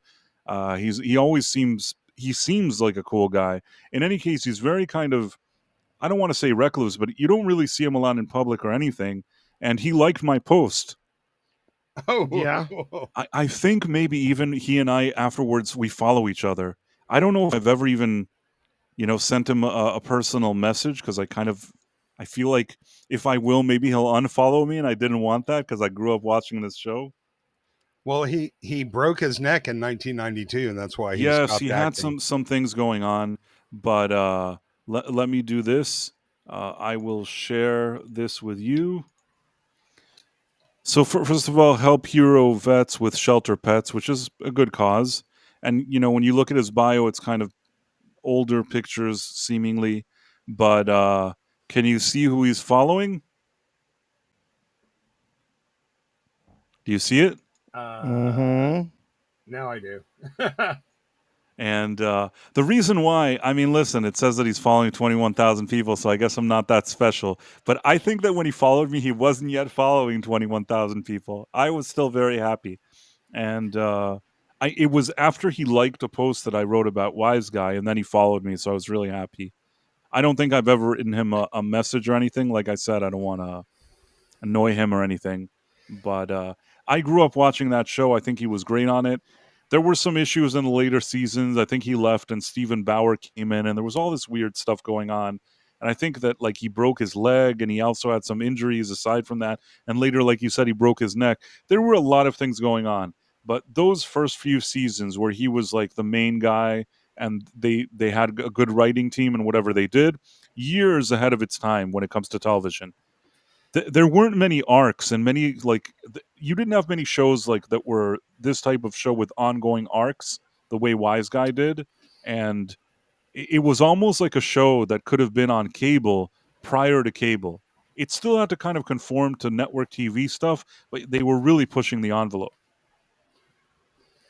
Especially the Sonny Steelgrave storyline, and then the one with Kevin Spacey, I think, and I don't know. I'm trying to remember what that character's name was, but yeah, there were some very interesting things that happened on that show. Probably I'm the only one that ever watched it here. Everybody's like, "What's this guy talking about?" But no, yeah. I watched it when it came out, but I might have to revisit it a little bit. Joseph Malazzi has been liking some of my tweets, which I thought was pretty cool. He's the producer of Stargate SG-1. Yeah. Midnight's Edge After Dark. Hey, Tom, how's it going? Nice to see you. So, yeah, I love I love that you put Free Hat in the background. Oh, that's the protesters in LA, man. They're all about Free and Hat. That is what Hat they're didn't about. do it. Hat didn't do it. Hat, don't deport Hat. Is there anything else before we kind of move on, because we were meandering a bit? Is there anything that I missed? Latest stuff about the protests? Is there any more riots? Let's see. Riot and protest stuff. No, I think we covered most of it. Yeah, you've got crazies on the left who are constantly still saying, "Oh no, it's peaceful protest," even though we literally have video of protesters burning cars and trying to set police officers on horseback on fire. Insanity, right? Yes, there are some parts of this protest that are peaceful, but there's a lot of it that is absolute chaos and violence and threats of violence on ICE agents and other other officials for the U.S. government. So none of that can be tolerated. We'll see what happens with curfew and so on happening tonight in LA. Yeah, I'll just finish off with, the inciting incident was ICE going in to take out some cartels, and Karen Bass going, "We were fine before you got here." No, you weren't. You basically had drug lords like running certain parts of your town. But they like it that way. And then just this insistence of big media, NPR, insisting it's all peaceful, and the New York Times, and thank God, we actually now have new wave media, or everybody would be believing all this crap. But I love the fact that there are people like Megyn Kelly and Tim Pool going, and even Dave Smith, we can talk about him later, but they're going on and challenging these mainstream narratives and saying, no, that's bullshit. Here's what's happening. So I love that we get to have that now. Well, I don't mind, both Megyn Kelly and Tim Pool, I have my sort of comments about. I'm not going to knock their achievements. I can't say that Tim Pool is not successful, and same with Megyn Kelly. Megyn Kelly was in a bad, ended up, she got a kind of a raw deal with all those main networks, and she was smart enough to go and build like an online presence. It's nothing personal against her. Same Tim Pool, he does whatever he does. Both of these people, to me, sometimes are not my top thing. There's something about them that even though I don't flat out hate them or anything, I just don't love them either. I feel like, in some cases, in many cases, like I think of Megyn Kelly, I've said this before, I would sit around and talk about pop culture and things for years. And when I was doing it for years and everybody kind of dismissed me as an idiot, people like Megyn Kelly didn't care about anything that we cared about. But later, when it became more trendy, suddenly she cared about it. And it's fine. It's I guess it's better that somebody like her, is aware of things that are going on than not. But I stop short of being enthusiastic when I see that. It's nothing personal against her. Same with Tim Pool. He does whatever he does. I can't take that away from him. But he also like capitalizes and rides waves like that and things like that. It's not my preferred thing. When I need to like fill up my schedule or my time, I don't love sitting around and watching those guys. As far as like, you mentioned Dave Smith, anything I've seen of the guy until this day, if it's the one that I'm thinking of, I actually don't prefer that guy. I consider him, this is my personal opinion, of course. If you like him, it's fine. Consider him less than Megyn Kelly and Tim Pool. Megyn Kelly and Tim Pool are just not exactly on my wavelength, whereas like that guy is like he's kind of a bullshit artist in my opinion. I personally don't prefer him. It's fine if people like him can feel whatever they feel. People don't always have to agree, but I don't rate him as much personally. Well, the reason I bring them up is that, there's a bunch of people out there, but when they challenge the mainstream narratives, they bring receipts and they bring plenty of them. So, I don't really watch Tim Pool full time either, but, and I come across when I'm looking to find out what's really happening when the, New York Times story is obviously bullshit. Sorry, Sean. So, they'll come up pretty early in the searches, but basically anybody who brings receipts and tries to address the propaganda on either side and to get down to the truth and the facts, that's where I'll gravitate to. And, I have a bunch of issues with them too, but, they're not afraid to challenge the mainstream narrative. And there are plenty of people out there, including like us. That's kind of what we do too. So, I just want to cut through the bullshit. So any tools that help me do that, I will use. I feel like Dave Smith and his politics is the same one I'm thinking. He's like aligned with like Greta Thunberg and friends. So I don't really. Oh, no. He's a hardcore libertarian comedian. He despises Greta Thunberg.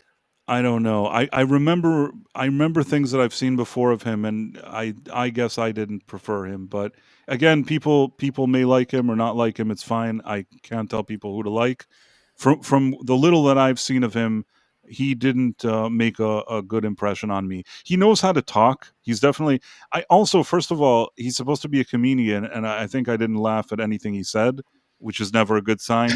And the other thing, like Dave Chappelle, there's stuff that I don't agree with Dave Chappelle. Like there are certain things that he thinks that I know that I don't think for whatever reasons. There have been things also about like, racial relations, things like that. I don't always agree with Dave Chappelle, but I'll be darned if he's like sitting around telling some story or jokes. He is capable of making me laugh. Even if I don't agree with him, even if like there's things that I significantly don't agree with him on, can't take away the fact that if he's going to sit there and just tell some kind of joke or story, that guy can make me laugh. Dave Smith is like quote unquote a comedian. I don't know what jokes he tells because nothing he says has made me laugh. And in addition, the things that I've heard him say, like I said, he was like a dressed up version of like a Greta Thunberg to me. Maybe I'm not remembering it correctly. Maybe I didn't see it well, and I'm getting confused. Maybe I'm confusing him with somebody else. If that happened, maybe, but that's what I think. I think you're getting his delivery right. He's really good at belaboring the point over and over. And I look at it this way: it's like J.K. Rowling.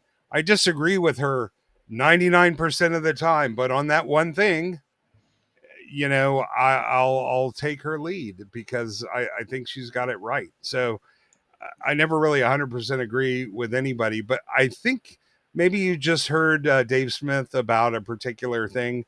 Like he's libertarian to the ridiculous, inevitable conclusion. Like he doesn't believe in trash collection or clean water, nothing community or municipal based.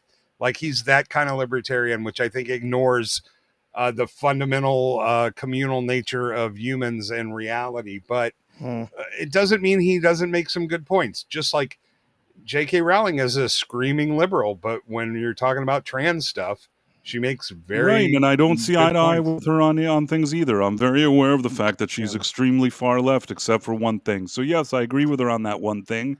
Yeah, none of these people are on the same wavelength as me. That's for sure.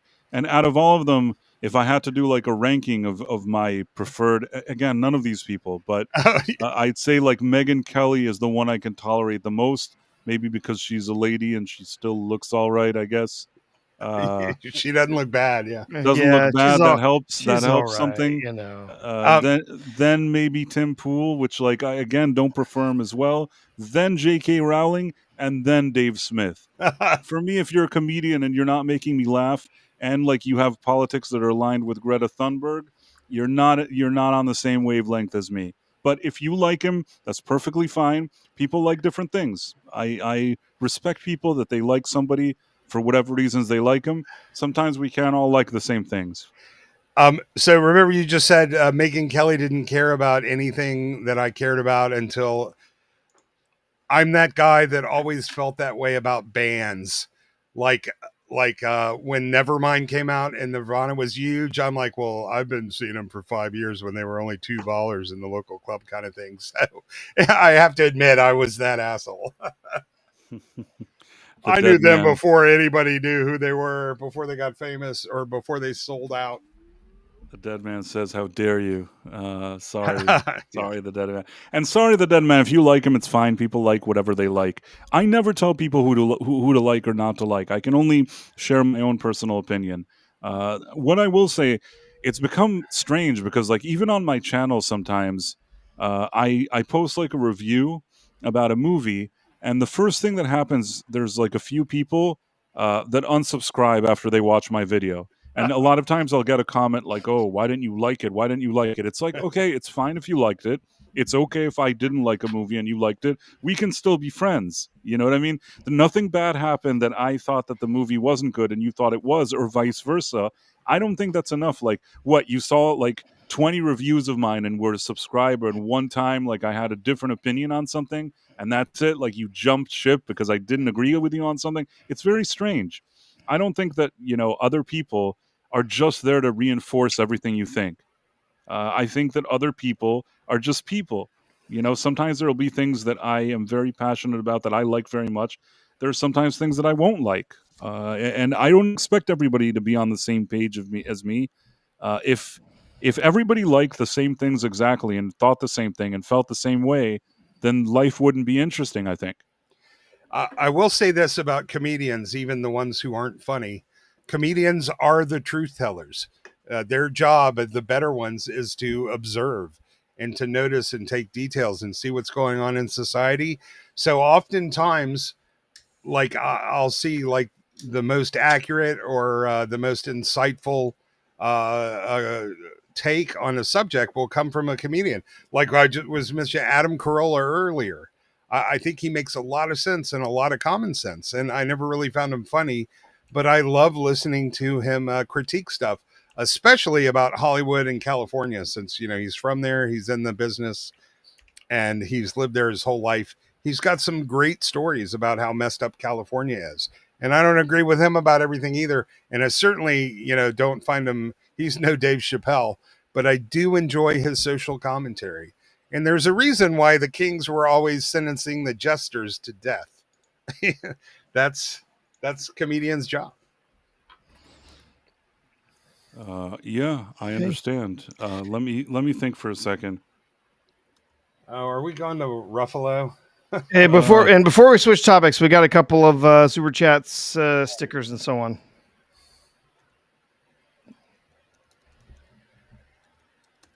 We were warned that the poop will keep coming. Yes. Oh man, jeez. Did you hear all this jazz about apparently Pedro Pascal steals women's clothes off set? Did you hear about this? We will get to that. Let's we're gonna talk about that. Are you talking about Pedro? Let's start with this thing, because just Disney's Avengers star Mark Ruffalo calls days of violent anti-ICE riots and looting peaceful civil disobedience protests. He's just urging people, I guess, to riot or whatever it is. Turning the military directly on American citizens on U.S. soil is unconstitutional. This is not an insurrection. These are peaceful civil disobedience protests. They're treating our National Guard like trash. June 14th is no King's Day. Find a protest in your city. You know, what a liar. All I know is, forget about the fact that I just disagree with this guy in general, and it's almost like every take that he has is dumb. He always, like, whatever there's any kind of issue, whatever it is, I don't care if it's a political or any issue, he's always on the side that if I see him on it, if I was thinking to myself, hey, I think I have an opinion on something, and then I see his opinion, I usually know, like, if he's like the opposite opinion of me, it relaxes me. You know what I mean? I'm like, okay, I feel better now because he's such a weirdo. This guy, I've said it before, he's not very smart. Mark Ruffalo, if you look at his eyes, he looks like an idiot. And I really think that he is one. I mean, how can you always be so dumb in your takes or whatever it is? And the other thing I'll say is, imagine Gina Carano like posted this, you know what I mean? When she worked for Disney. How come these guys never get any consequences for anything? Nobody fires them. Nobody says anything. Nobody goes out and says that he's abhorrent or he's crossing the line or being overly political. Everything that he's saying is fine for like Bob Iger and Kathleen Kennedy and all their friends. Same thing with Pedro Pascal. It's all fine what they're saying. And that one lady with some meme, that was the one that they had to get rid of for some reason. And I really think that in her lawsuit, whatever Gina Carano does, I hope she's collecting all of this stuff, because it's one out of two things. Either everybody can say whatever their political opinions are and the chips fall where they may, or Disney doesn't allow people to talk about their own politics. It can't be that only far left politics will be accepted and anything less is considered like you're fired and publicly humiliated. Yeah, I think at this point, Iger and Kennedy are just hoping they'll be out of there by the time the suit comes to court. Well, and then, I mean, come on. This moron is, they're treating our National Guard like trash. You know who is treating our National Guard like trash? The rioters. The rioters who are throwing things at them and yelling at them and saying, are you proud of yourself? Do you go home to your wife? You know, all this like just insane, just ridiculous stuff. And again, the National Guard at this point, there has been no declaration of the Insurrection Act. They're not helping police action. They're not in the streets, rounding people up or anything like that. They're literally their only job right now protecting federal buildings. Yeah, they're literally the only ones that are actually peaceful at this point. Yeah, their only job right now protecting federal buildings, so that the police forces of the local area are free to deal with these rioters. Plus, I doubt they're all American. He said turning the military on American citizens. I don't think those people. Oh no, there's a lot of them that are clearly not American citizens. No, either they are literally Mexicans who have come over here and are doing this stuff, or they're they're non-citizens. And so yeah, there's a difference here. Anyhow, we had this thing with Mark Ruffalo, and then we also had there was something else that was funny, really funny. Yep. I don't know if you saw this. Yeah, we got some super chats and stuff. Oh, okay. So let's do that first. I will give Ruffalo credit. He said he would leave Twitter and wouldn't come back, and he hasn't come back. Yeah, his stupid things still manage to find their way here. Yes, they do. So, okay, I got you. We have this thing here.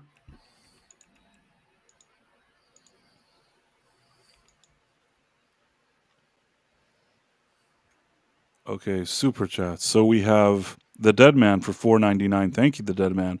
The joke I made before was that the poop emojis won't stop until morale improves. All right, that's good to know.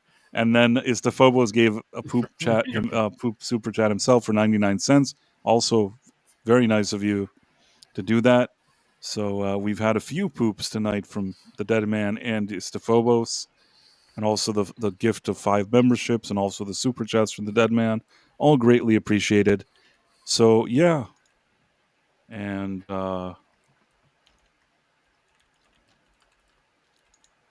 what was I gonna say? There was one thing that I wanted to show. Let me see if I can find it. This is going to be really funny.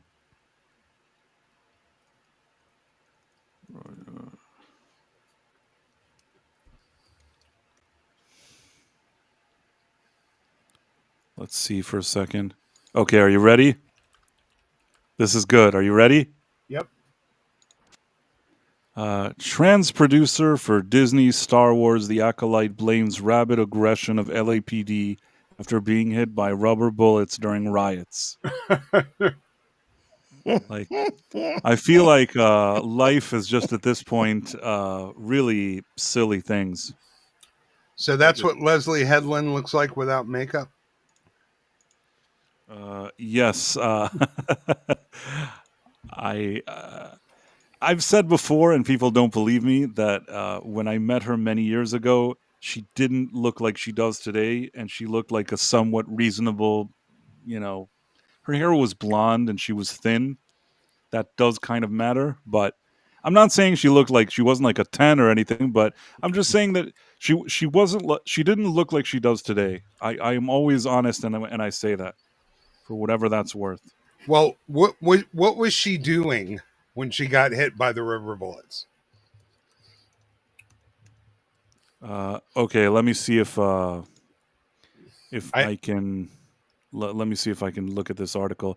Yeah, I hate to be that guy, but it's like, what did you do? So if they were firing rubber bullets at you, you were somewhere you were not supposed to be. So this is what she's saying. Period.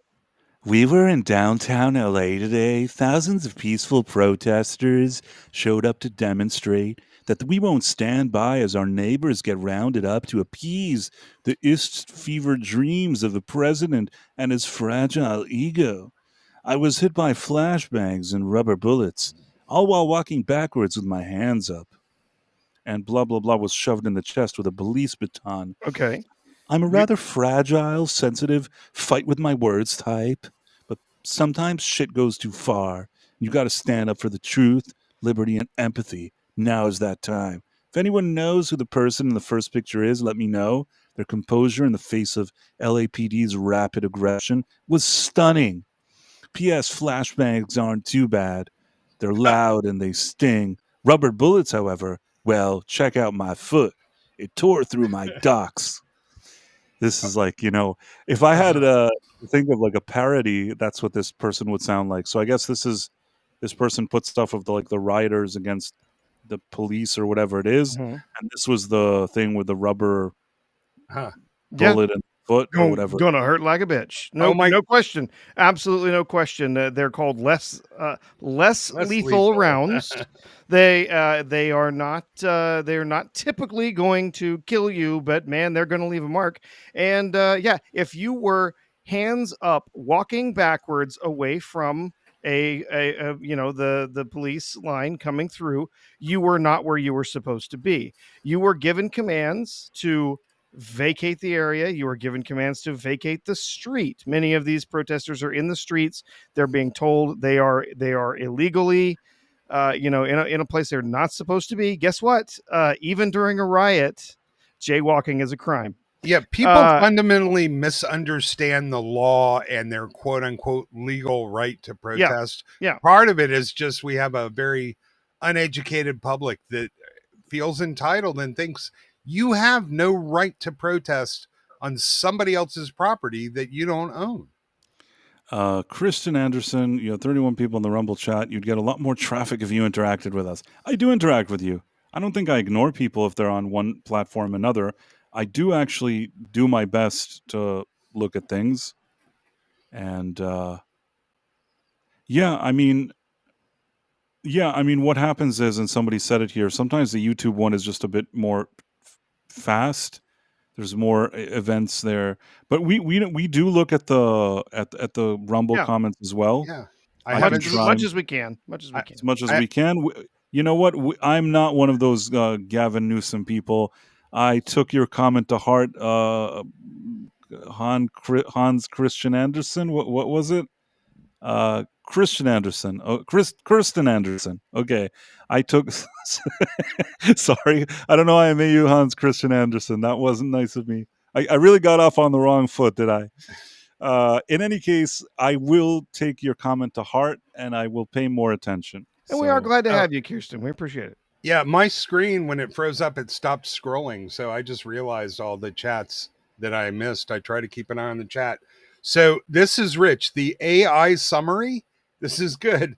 It's a specifically transgender actor producer associated with the show was struck by rubber bullets in protests in Los Angeles, prompting him to criticize the Los Angeles Police Department. AI just misgendered this guy. Based. Well, Kirsten Anderson says, good to know I just stumbled upon you. LOL. Yes, Kirsten, I'm a girl. First of all, you being a girl already, so you get some points. If you're a girl and you listen to the Night Owl, you're already in a very elite group of ladies. Yeah. Go ahead.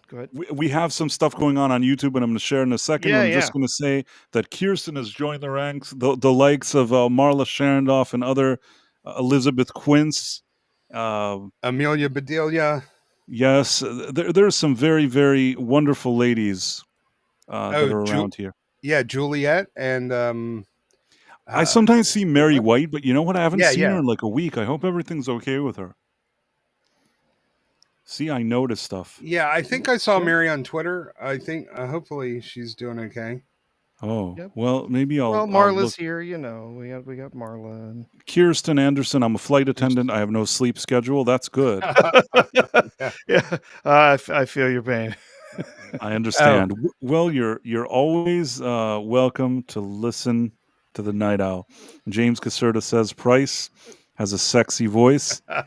Well, coming from you, James, that's surely a compliment. But there's some things that I want to share here that are going on that are very, very interesting.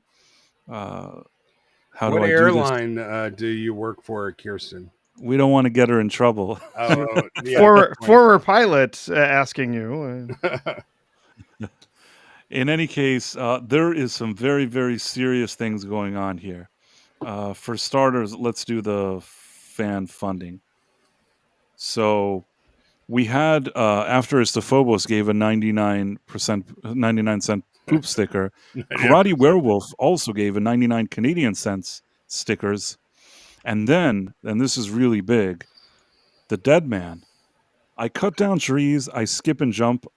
You gotta do it right. You gotta do it right, Price. Yeah, you don't know the sketch? Remind me. Let me read it. I cut down trees, I skip and jump, like to press wildflowers, put on women's clothing and hang out in bars. He cuts down trees, he skips and jumps, he likes to press wildflowers, he puts on women's clothing, hangs around in bars.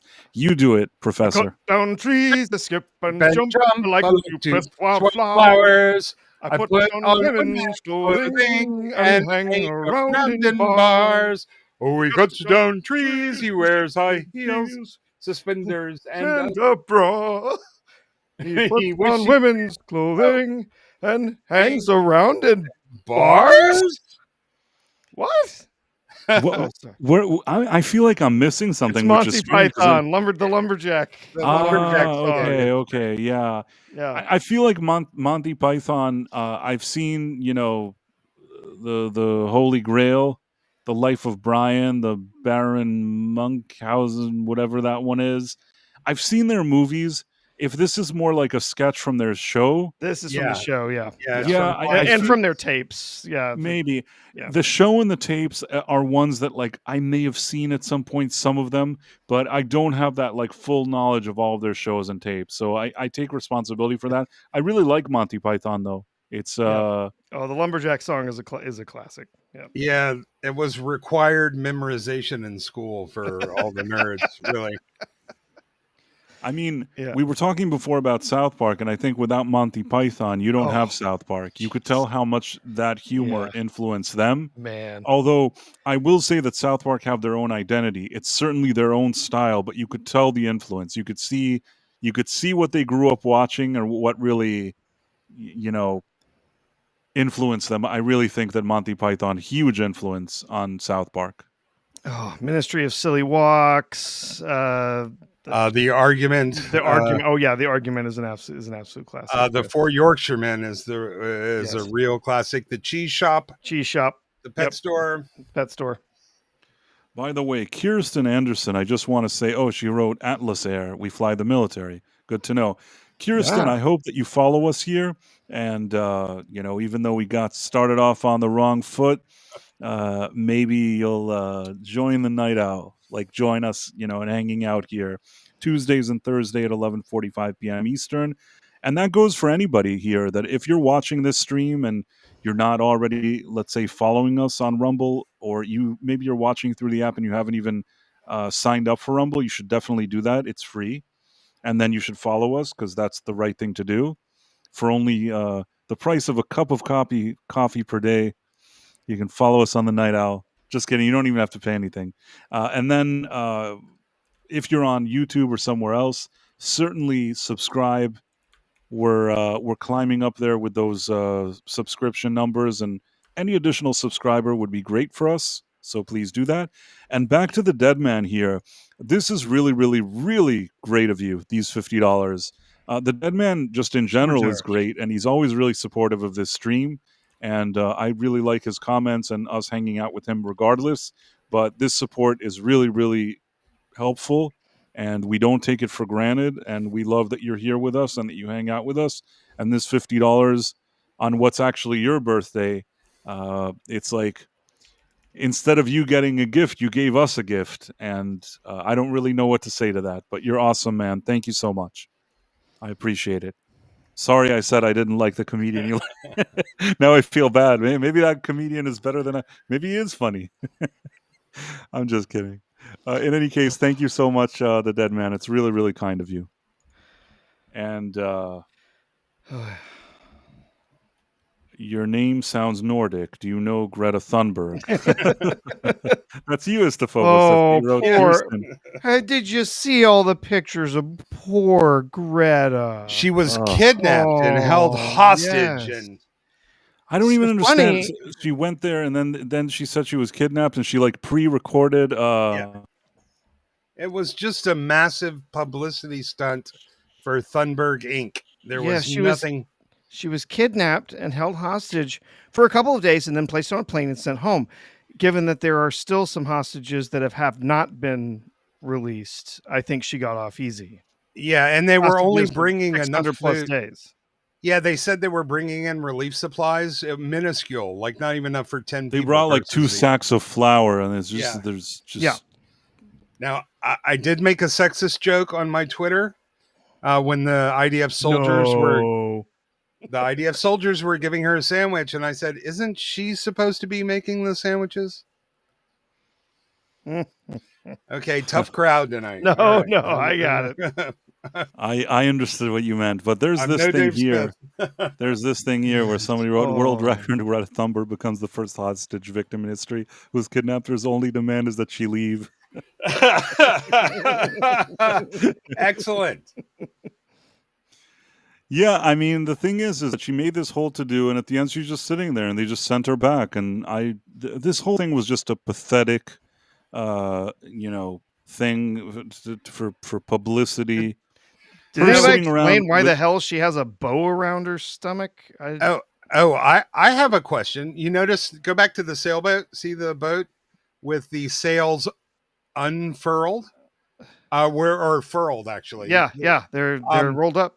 So why does the world's most preeminent climate activist taking a diesel-powered slowboat engine across the Mediterranean, burning enough fuel to light up Paris for an evening? Like, she's just carbon emissions on 2 obnoxious legs. I was going to say twiggy legs. Yeah, she's... Yeah, it's laughable. It was numerous people have noticed on several occasions. First of all, if she had been sailing with the sails open, then they would have arrived there several days earlier. And they said, well, they were looking at all of their Twitter posts, or not Twitter, but all the TikTok posts and everything else, Instagram posts and everything, and realizing that most of the sails were not open, they were not up. And that the only way they could be moving is using the diesel engine that goes very, very slow, so that they could take their time getting there, giving them plenty of time to get exposure and talk on their different platforms, and burning diesel, pumping out CO2 like crazy. Yeah, not to mention they are like partying on the boat and dancing at night. And yes, very. There are people getting killed, and they're trying to draw attention to the seriousness of the situation, which is tragic. And they're having freaking spring break on the Mediterranean, and they're not paying for it. No, and also she has a keffiyeh on, but also she has like the martini in her hand. It is so pathetic. It is so pathetic. The other thing is, I mean, and forget, I know people have different thoughts and opinions about conflicts and things like that, but just separating all of that and focusing on her as a grifter. First of all, it was the climate. She was some quote-unquote visionary genius, whatever they claimed she was, which I don't claim anything. She's always looked like there's something wrong with her. And she was with all the how dare you in the climate. That was her grift. But when that kind of dried up and like her and her parents couldn't get money for that, then there was a while where she was like really pushing LG stuff, you know what I mean? Rainbows and things like that. Oh, yeah. And then now this is the hottest thing. So now she's jumped on this bandwagon. But the thing is that she's going to Gaza, a place where like if she wore the rainbow flag there, wouldn't be well received. And in addition to that, for the environment, I mean, she's doing all this diesel stuff and like quote and according to her, ruining the environment. It just goes to show you how she's just hopping from one cause to another, really not even caring about it. It's just, I don't like it because this word is thrown around a lot, like the grifter thing. But honestly, she is a grifter. I don't have any other way to describe her. It's just like anything. And like a lousy type of grifter, like a cheap type of grifter. I was talking to you before about like people, certain personalities that have jumped on bandwagons because they wanted to like, have content for their channels or whatever. Whatever she does is somehow worse because it's not like for a YouTube channel. She pretends she's like this, larger than life personality that's going to fight for causes. Come on. This is just a bunch of ridiculous. bullshit. Oh yeah, and Kirsten on Rumble is saying exactly what I've said forever, exact same wording. She is a useful idiot. That is what she is. I've said that for ages. I just realized though, before we go on, Kirsten Anderson, I want to show you that I've looked at your comments.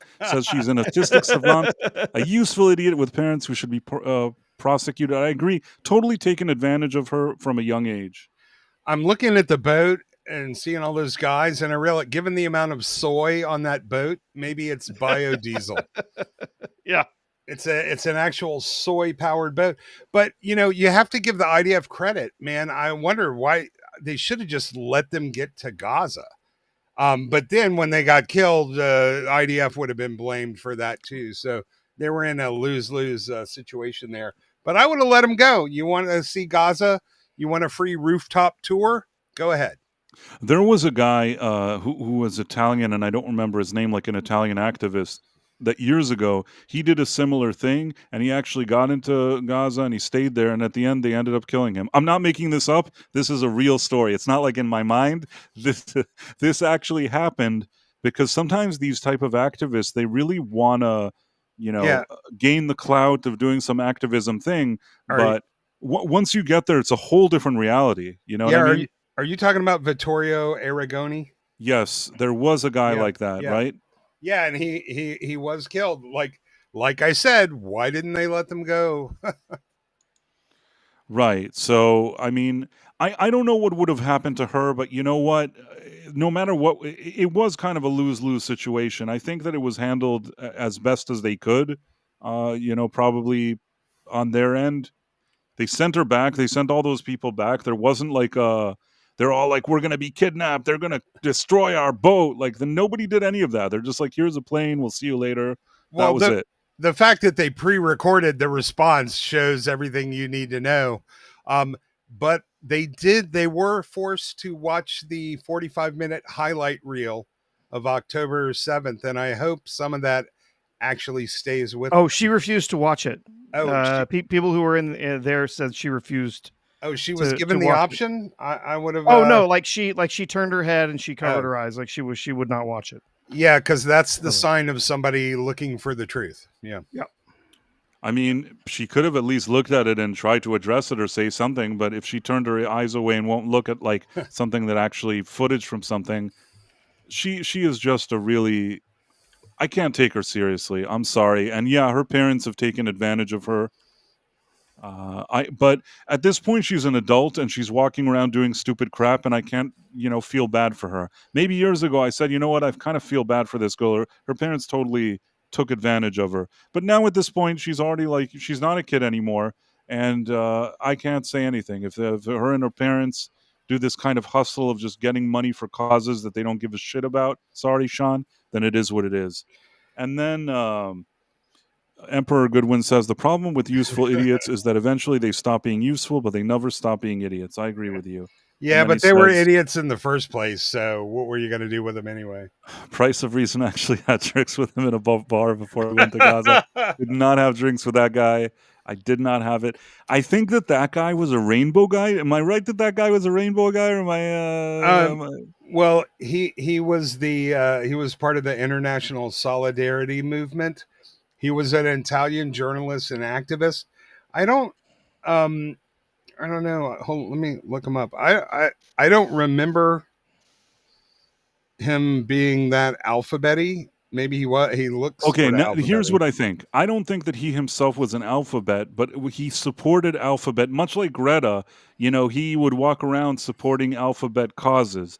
And I think that when he arrived in Gaza as part of the package of being an activist, and also it became known that that was part of the things that he was very supportive of, that didn't sit well with some people. And ultimately, I think that contributed, although who even knows, even maybe it had nothing to do with it, and he would have met the same fate no matter what.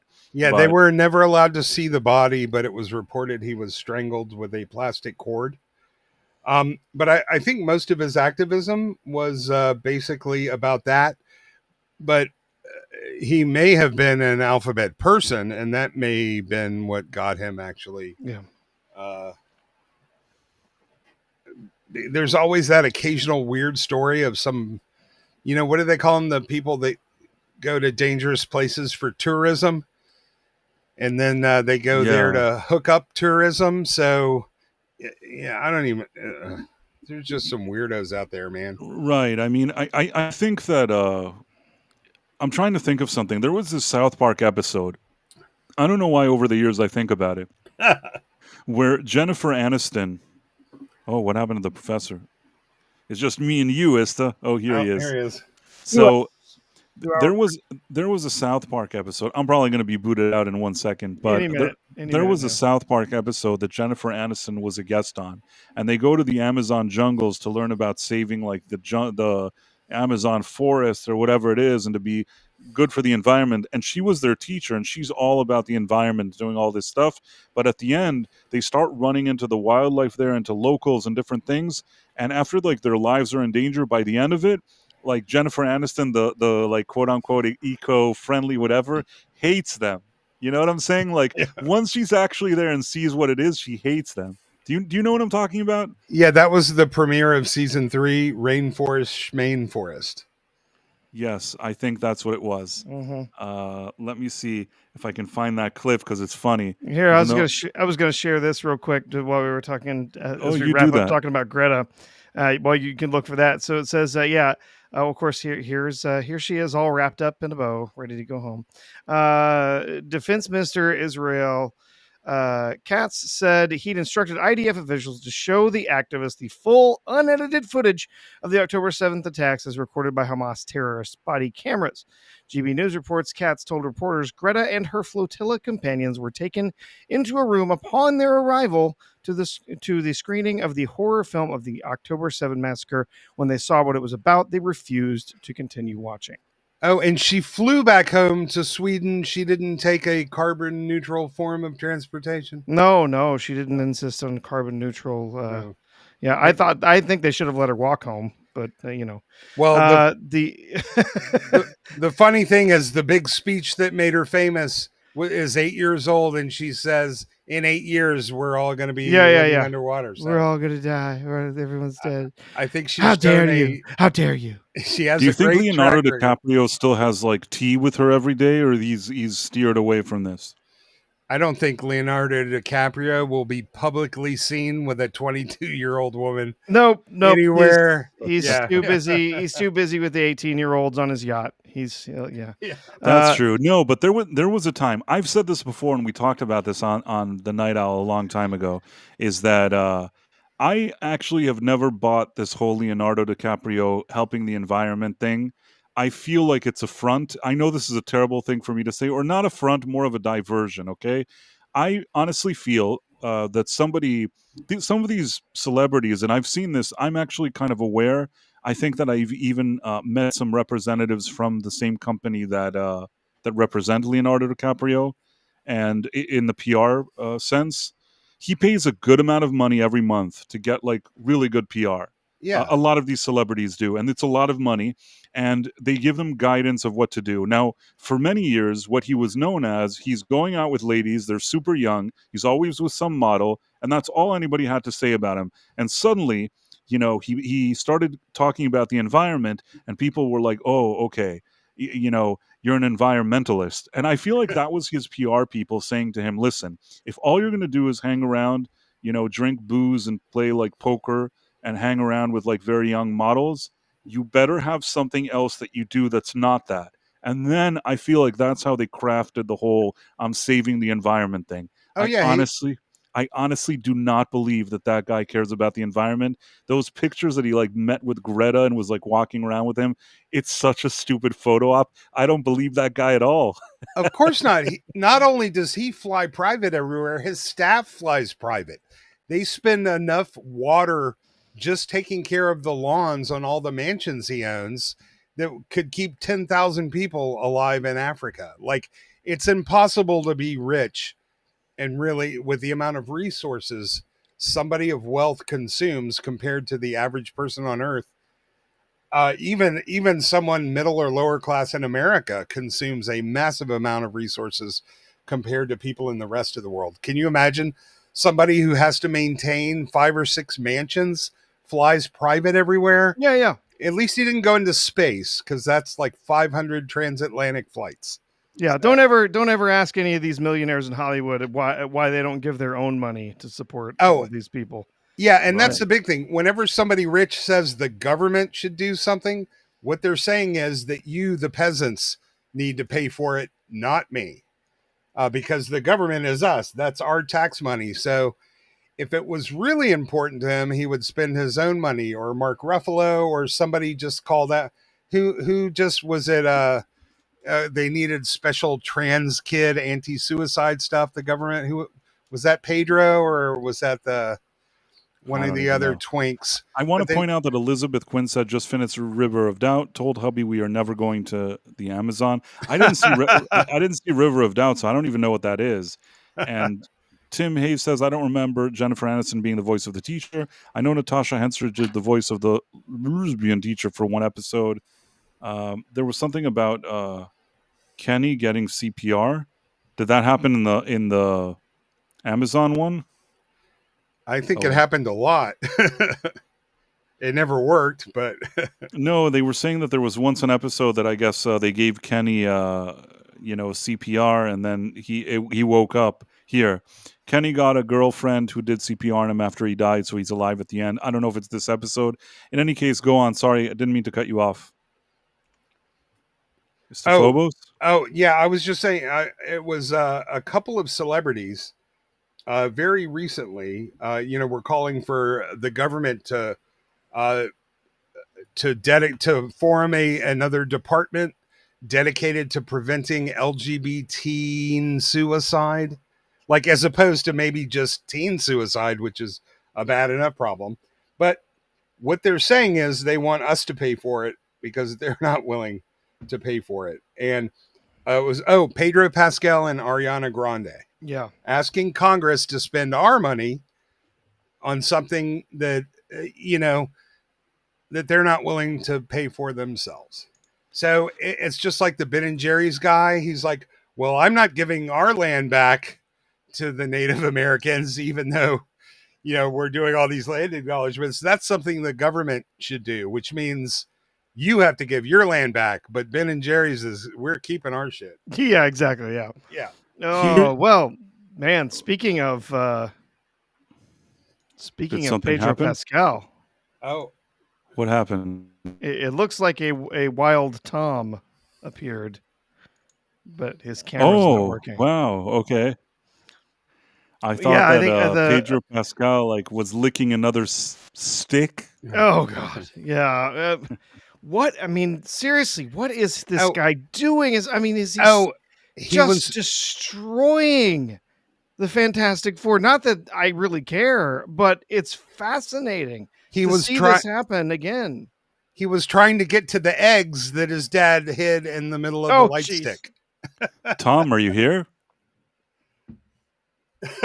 Tom is so weird. Tom is here in spirit. We feel his presence. For those who didn't get that joke, Pedro Pascal's father was a fertility doctor who stole women's eggs so he could sell them to other women, sometimes with their knowledge and sometimes without. Yeah, he is federally convicted. Yeah, he was also charged with swapping embryos. Yeah, without people's approval. Yeah, just heinous crimes. So that's where the light stick joke came from. Okay, Tom's back. Tom is sort of here. He's on mute. I think I have to leave and come back. Hold on. But all I can say is if I get the blame for my forefathers owning slaves, and mine particular ones never even did, I'm okay with blaming Pedro Pascal that his father was a horrible, twisted, pervert psychopath. Is Tom here? Can you hear us, Tom? Well, he's not muted. I don't hear him. Oh, okay. Well, let me try to share this screen. Maybe he'll sort it out. Okay. So this is the thing with rainforest. I think this is the part that I was trying to find. How did you know where we were? Your little friend helped me out. Eric? Did you expect my flipping? exactly are you guys doing out here with all this construction equipment? We're clearing out big sections of the rainforest for a lumber yard. Really? That's great! I mean, you don't mind? No! I hate the rainforest. You go right ahead and plow down this whole fucking thing. That's swell. I want to. That's like. Sorry, go on. No, I just want to acknowledge someone in the chat, in the Rumble chat, with a really cool name. It's Loyish from the Jareg Books Vlad Taltos series, which was really fun for a very long time. I haven't ever seen a screen name that addressed those particular books before. So I just wanted to give him props and let him know we are watching the chat. Mm-hmm. And yes, Karate Werewolf. I think there were also some allegations that he might have been fertilizing some eggs with his own materials. Fertilizer. Yeah. Yes. Stephen Bruce wrote the Jareg books, by the way. It's sort of adventure fantasy with kind of along the lines of a little bit of Three Musketeers with magic. They're quite fun. Wasn't there another? That's just gross. Like, isn't he? Didn't he flee the country because he was convicted and under federal?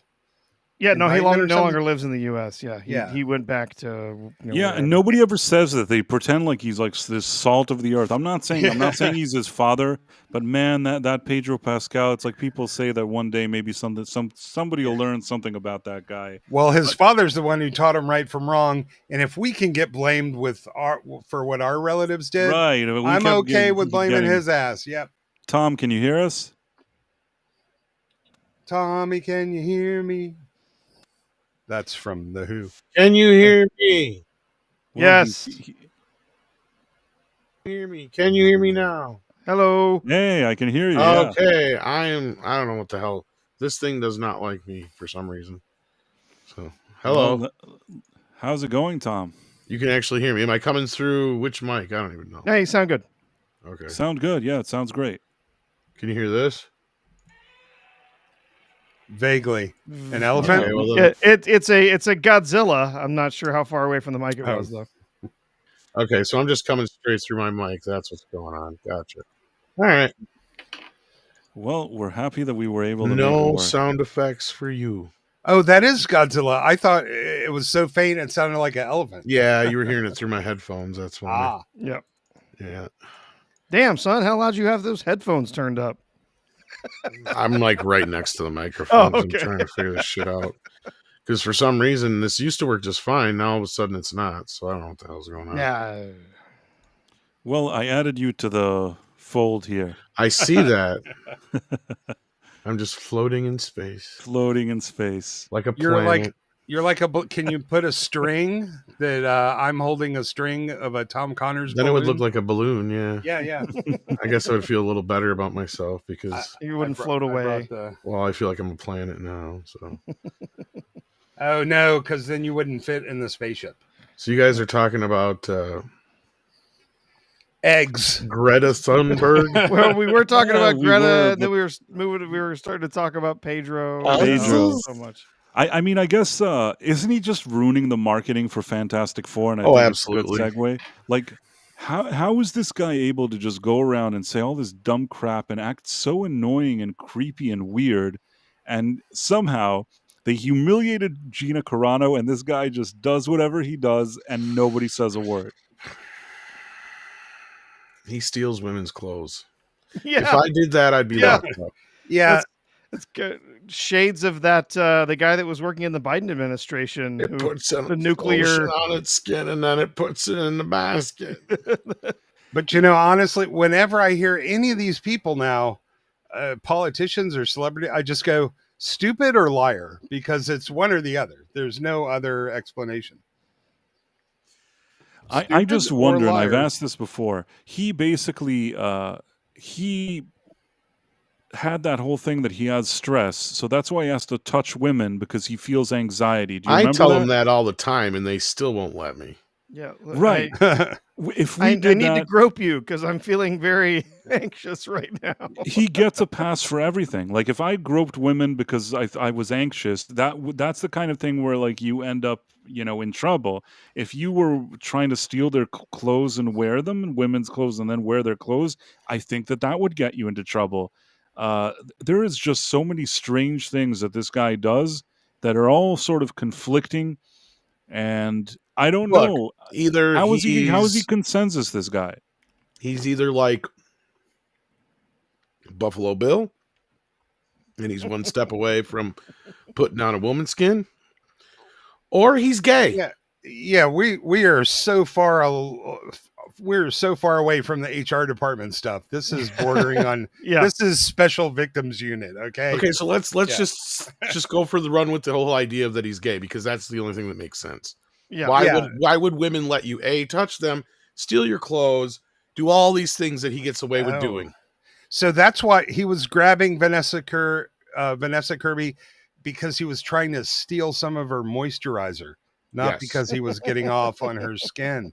Okay. I mean, granted, if I grabbed her, it would be for a completely different reason, but the dude's just creepy. Like gay or straight, it doesn't matter. Oh, I agree with you, but you got to stop and think about it. What's the thing they're not saying?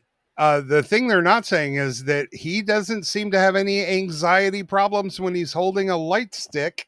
So I don't believe that shit in the first place. Yeah, I don't believe one word this guy has to say. No, he's gay. He's closet gay. Nobody's going to say it until he's ready to say it. And why would he be in the closet? That's another one of the words. That's a question that I have no answer to. That's another checkbox. He could be in every movie instead of almost every movie. He's not having any trouble getting movies right now, right? So he holds that one. He holds back on that, so that now when his career starts to careen off the off then the road, you're right, Artoo. then he comes out with I'm gay, and then he gets all sorts of new press and then new offers. Right? It's a I gotta give him credit though. That's actually a brilliant plan. It's as brilliant as it is. Plus, he still gets cast as a leading man, right? Right. I mean, with all of their diversity and inclusion and all they're loving all the rights and whatever, if a guy is in that category, they're not going to rush maybe to put him in these kind of roles that are considered more straight or whatever you want to call it. So from his perspective, he's doing a smart thing. Everybody knows it, but he doesn't say it and still gets all these roles. And like you said, Professor, when his time is up in terms, it's going to start dwindling down or whatever it is, his career, he'll remember that he was gay and start talking about that. He was gay all along, and then once that particular victimhood dries up and he's no longer a hit, then he'll come out as a transformer, some other non-binary. Is this the gayest Fantastic Four ever? Yes, it's the gayest ever. I think so. And like I said, just look around what they're not saying and then look at the things they are saying. And it's really obvious. He's safe. Like that's the number one thing that women say about him, right? They treat him like he's a girlfriend pretty much, right? Like he's not being treated like he's some sexy, leading man by these women. Like, he's look harmless. at the difference. Look at the difference between the body language between him and Vanessa Kirby. Okay, and then go look at that Entertainment Weekly thing that just dropped with Lois and Clark, and you tell me the difference, because they're actually not Lois and Clark; it's David and Rachel, basically. But I think I've been unfair to him. I think having to pretend he's straight is what causes his anxiety. So that's why he has to grab the It's true. Thanks, Tom. That may not be the truth, but I'm stealing with that. That makes up for all my bad jokes. It could be true, though. Who knows? But he's so anxious about having to be straight all the damn time. Yeah. Right. I mean, he recently he said that he loved being led by women. What kind of a dude says that? That already is a red I flag. know. He's got tons and tons of things. I mean, plus he's got a trans sister, brother thingy. Yeah. Right there's another red flag. So that means there's some upbringing problem within his household. Yeah, well, and he has a mustache. Daddy's stealing eggs. He probably likes a dominatrix. And daddy's stealing eggs. He probably likes a dominatrix to tell the guy what to do to Pedro when they're in bed. So it's always one spectator, two participants.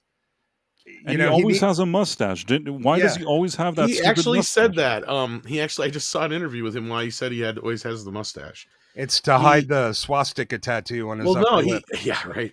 No, he never used to have it early on in most of his roles, but he did it. He had it for a play, and so he couldn't shave it. And he did some movie. I don't remember what movie it was he was talking about that he did at the time. And afterwards, everybody kept telling him to keep it because the one time he shaved, he's getting older now, so he looks like he's flat out said, "I look like everybody's grandma if I shave." Oh, yeah. Plus, it helps him look manly. Exactly. Like and he never really could seem to grow that full on beard. It's always that like scruffy. He needs all the masculine energy he can get. And like he sits around like going as hard as he can to try and force out some new follicles or something. It's true. I don't know. Like, how much money do you think the Fantastic Four is going to make? I think it's going to make between 400 to 500 million. Dude, between the Mead show and when you guys got your tickets for the 7th, right? Price and Artoo? The 8th, yeah. Or 8th or whatever Superman, it is. yeah. Sorry, yeah, 8th, Superman. not 7th, sorry.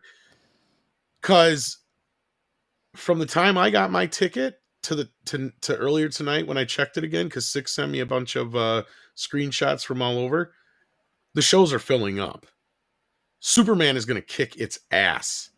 Oh, yeah. No question. Nobody gives a shit about Fantastic Four. No. In fact, I'm going to go look at my screening again and see how it's faring. Is there an advanced one for Fantastic Four? I couldn't even No, find there isn't that I know of, at least not yet. But I have I'm going to the first showing in IMAX 3D because it's the only showing in IMAX 3D. Otherwise, they flip over to regular IMAX. I didn't even bother, I think, getting a ticket for Fantastic Four, as far as I remember. I think I will, but I did just cause, but no, but Superman, I jumped on that. That one, I had it immediately. Yeah, because I just wanted a decent seat. Like there's an average of 4 to 8 people in every showing of Fantastic Four. So if Superman is even just a pretty okay movie, it's probably going to do fairly well. If it's not like a complete disaster. Fantastic Four, I don't think it's not that same type of brand. I don't know how many people are excited to see that, especially normies. You've got the people who are interested in seeing a James Gunn film. Oh shit! You've got the people who are interested in seeing something a little bit different than the same Marvel schlock that we've been seeing so far. And so, it's definitely got a lot more interest, and it doesn't have the albatross around its neck that is the MCU. I think the dinosaurs and the dragons are gonna whoop both of them pretty significantly. Think so? I do, man. I said the Jurassic movies are like Fast and Furious movies. They make a ton of money, regardless of how ridiculously crap they are. Yeah, but they've been going steadily down in their box office. See, and this is the stuff I do, right? Like, so I'm not saying that this one's going to fail, but you have none of the original cast. You've got a buttload of people who are not really keen on these newer dinosaurs and the baby dinosaur and all this other shit they're adding into it now. Yeah, they're not real dinosaurs. That's true. Yeah. Like kids want to see like T-Rex. And that's just it. Like I pointed out in my one, because I retweeted the 6-foot turkey they have in this movie, like literally, and I'm sure they're going to make that joke in the movie. And it's like, you do realize that kid is right? Like kids do not want to play with shit like that. That's the only thing I see going against this movie. I could be wrong. It could be the big one, because you're right. All of them have made about $1 billion, so it doesn't fucking matter what I say. Yeah. I don't know why people keep seeing them, but they do.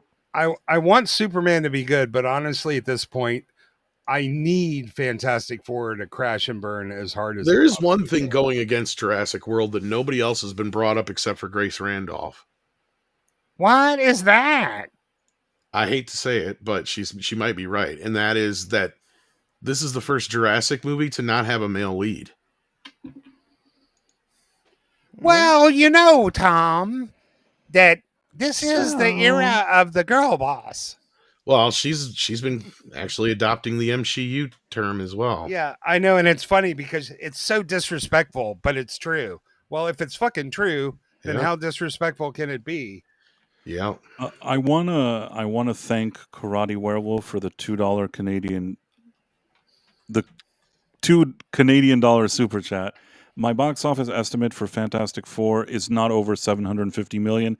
Personally, I think 750 million is rather generous. Yeah. Anything is possible, but I honestly think that this is more of a 400 to 500 million. I was going to say, I think you're going more 2 times what it's going to make there. Yeah. And I will be ecstatic if it's under 3, but also Karate Werewolf, thanks for having an awesome name that gives me an idea of for my next band is going to be Karate Werewolf. Yeah, I will say my guess is the Fantastic Four First Steps is only going to do about 10% better than either of the other 2 MCU films we've seen this year. I'm okay with that. Seriously doubt it will break 500. Slaves and mine. Whoa, what the hell? Thanks for having an awesome name. Oh, wait. Oh, Bryce sorry. is giving us was, some Inception here. I was trying to do something, but it failed. It failed miserably because I couldn't see. I wanted us to all look at each other with Tom in the picture, but somehow Tom just is not. I sound like that. We all sound weird. You guys always sound different than what you think you sound. Yeah, okay. I just looked all this shit up. I'm going to tell you guys right now. This is not faring very well for both Fantastic Four and Jurassic World. Both of them on all their major screens in my capital, in my state.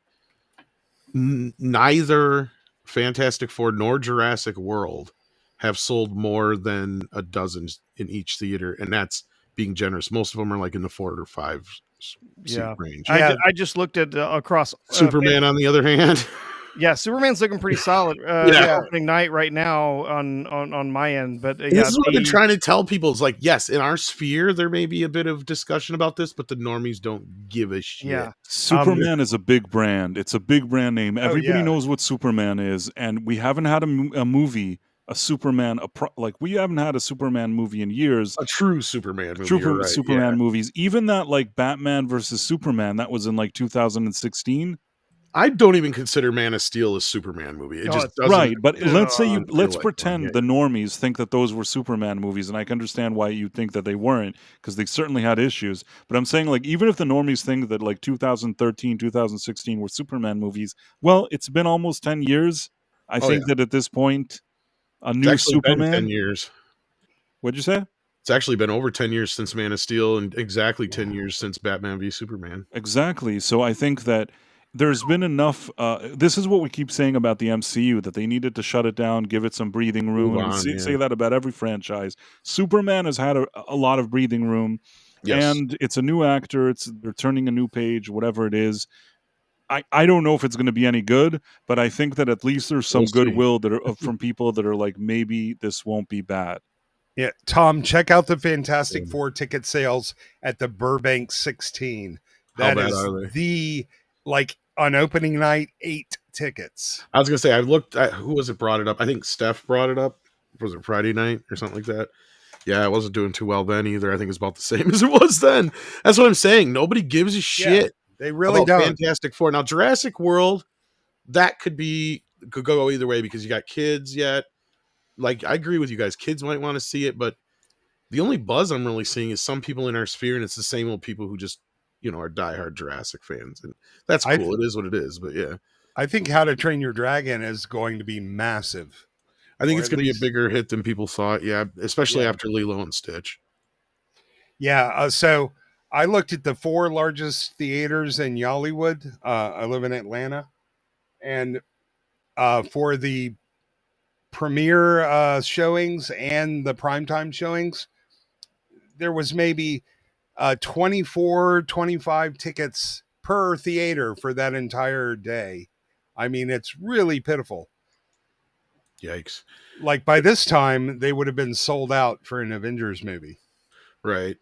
Well, I don't think that the Fantastic Four is going to be lucky enough to muster more than 400 million. We'll see, but I think it's going to underperform big time. Yeah, I'd love it to park around 350 just to discourage them. Although they've shown themselves to be incapable of learning the right lesson. They'll spin it somehow as a win. I don't think that they're going to make 350. I'll tell you why. Because if the Thunderbolts and Captain Falcon America made 350 or 400, even Captain Falcon America made, Fantastic Four, maybe some people know what that is. I think that there's more of a chance that they'll get between 400 to 500. Yeah. I don't think it's going to do $1 billion, but I do think that it's going to do something like that. The beauty of this is it does not have to make that much for them to say it is the highest grossing Fantastic Four movie. Yeah. The thing that will be all over the headlines you watch. Wouldn't it be fun though when the movie fails, instead of blaming the fans, they could blame Pedro Pascal's dad and his egg stealing? That's like the least of it. It keeps coming up, but it's like, dude, if that was all this guy had, at least you could go, well, it's his dad, Like, to me, I'm just more like there's a whole bunch of yarn somewhere that connects all this shit as to why Pedro is the way he is and his and the way they are, and and there is a stack of NDAs tied to that yarn that tells the whole story. I mean, I've only heard bits and pieces, but they've been booted out of how many different countries, and it's weird. So when he says he was an immigrant, it was because he was kicked out of the country with his family. Yeah. But anyhow, because the Fantastic Four from 2005 has a lifetime gross of 154 million, and that's the highest one. And even with inflation, that's probably 300 and some, maybe. Since 2005, so 20 years ago. Yeah, I'll bet it'll was a superior movie. I think that one is be better than the new one.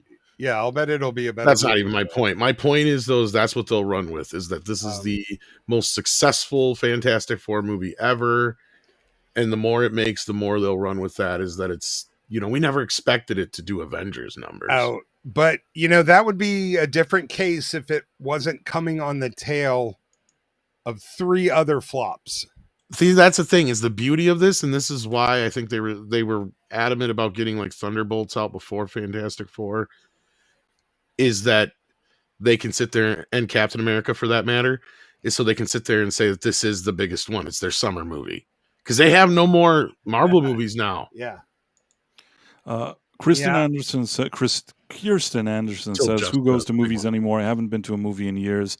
That is a problem. And Phantom Outsider says at one point in a poll, they said Superman, Batman, Sherlock Holmes, and Tarzan are known worldwide. Those are big brands. 1980?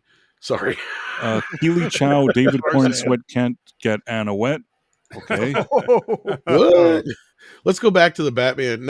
I'm not making fun of Phantom Outsider, but seriously, was that gotta be in the 80s? Because by 1990, the most, unless it was just I don't know what poll it would be, because Mickey Mouse and Mario were the 2 most recognized characters in the world in the 90s. And Bugs Bunny. But Superman and Batman are Superman was up there though. Superman and Bugs Bunny were at one point too up there. Superman is international. There's a metaphor, not a metaphor. Batman after the 60s, I definitely could understand it. Yeah. Yeah, Batman is much bigger than Superman in Japan. I'll tell you that. When the first Michael Keaton Batman movie came out, I was living in Japan and I got a hold of a video cassette, and there were 300 people in line to borrow that thing. It was crazy. Well, and I'm curious if anybody really even knows who Tarzan is anymore. I don't know about Tarzan, but I'll say that Superman, even if you haven't watched a movie, you know that term. Somebody said, "Oh, who do you think you are, Superman?" It's you know what that means. If you're saying, "Hey, I'm like Superman," you don't even have to think about the character. There's already a meaning to it. And I think that when you say Superman and you put that movie out, there will be enough people that'll just out of curiosity want to know what it's about. I think. Yeah. Yeah, Batman is also a very popular character. Yeah, Sherlock Holmes, I don't know, and Tarzan, I'm not sure at all. Sherlock can still have some known, because if you look at Sherlock, the beauty of Sherlock is that you have between the Robert Downey Jr. movies and the BBC show and whatnot, There's how many different shows and movies that have always been in some sort of production or circulation, kind of like Robin Hood. Like, it's perennial. Yeah, very perennial. Yeah, very evergreen. I was trying to come up with a Tarzan joke. I was just, isn't that the guy that sang Short People? Like the last Tarzan thing I can think of was they did like the Disney one, and then they did one like a couple of years after that with, what was it, Casper Van Dien. Otherwise, I'm trying to stretch and remember the last Tarzan thing. Phantom Outsider says, think it was late 80s. I guess. Okay, that would make sense. That would make more sense. Yeah. Absolute sense. Then. Oh, the magnificent film that was Greystoke. Oh, no, there was a better film. There was an X-rated animated cartoon a la Fritz the Cat called Shame of the Jungle. I've never heard of this. I'm interested. It's hilarious. You've got to see it. Like, I think it was early 80s, late 70s. It's absolutely, it was so funny. Was it Ralph Bakshi or was it somebody else? No, but I think it was somebody that he worked with. So you're sort of on the older side, right? So you remember 80, I was born, yeah. You remember midnight movies, which I think is just a sad thing we don't have anymore. Yeah, that thing made the circuit, and we would go and see it every weekend for months. As a French-Belgian adult animated comedy, Tarzoon, Shame of the Jungle, 1975. 1975, yeah. So yeah, just look at that would have been making the midnight scene. I wonder if that's even on Blu-ray yet. Yeah, look at the pictures and stills. It's hilarious. I'll have to check that. That's my favorite Tarzan movie, by the way.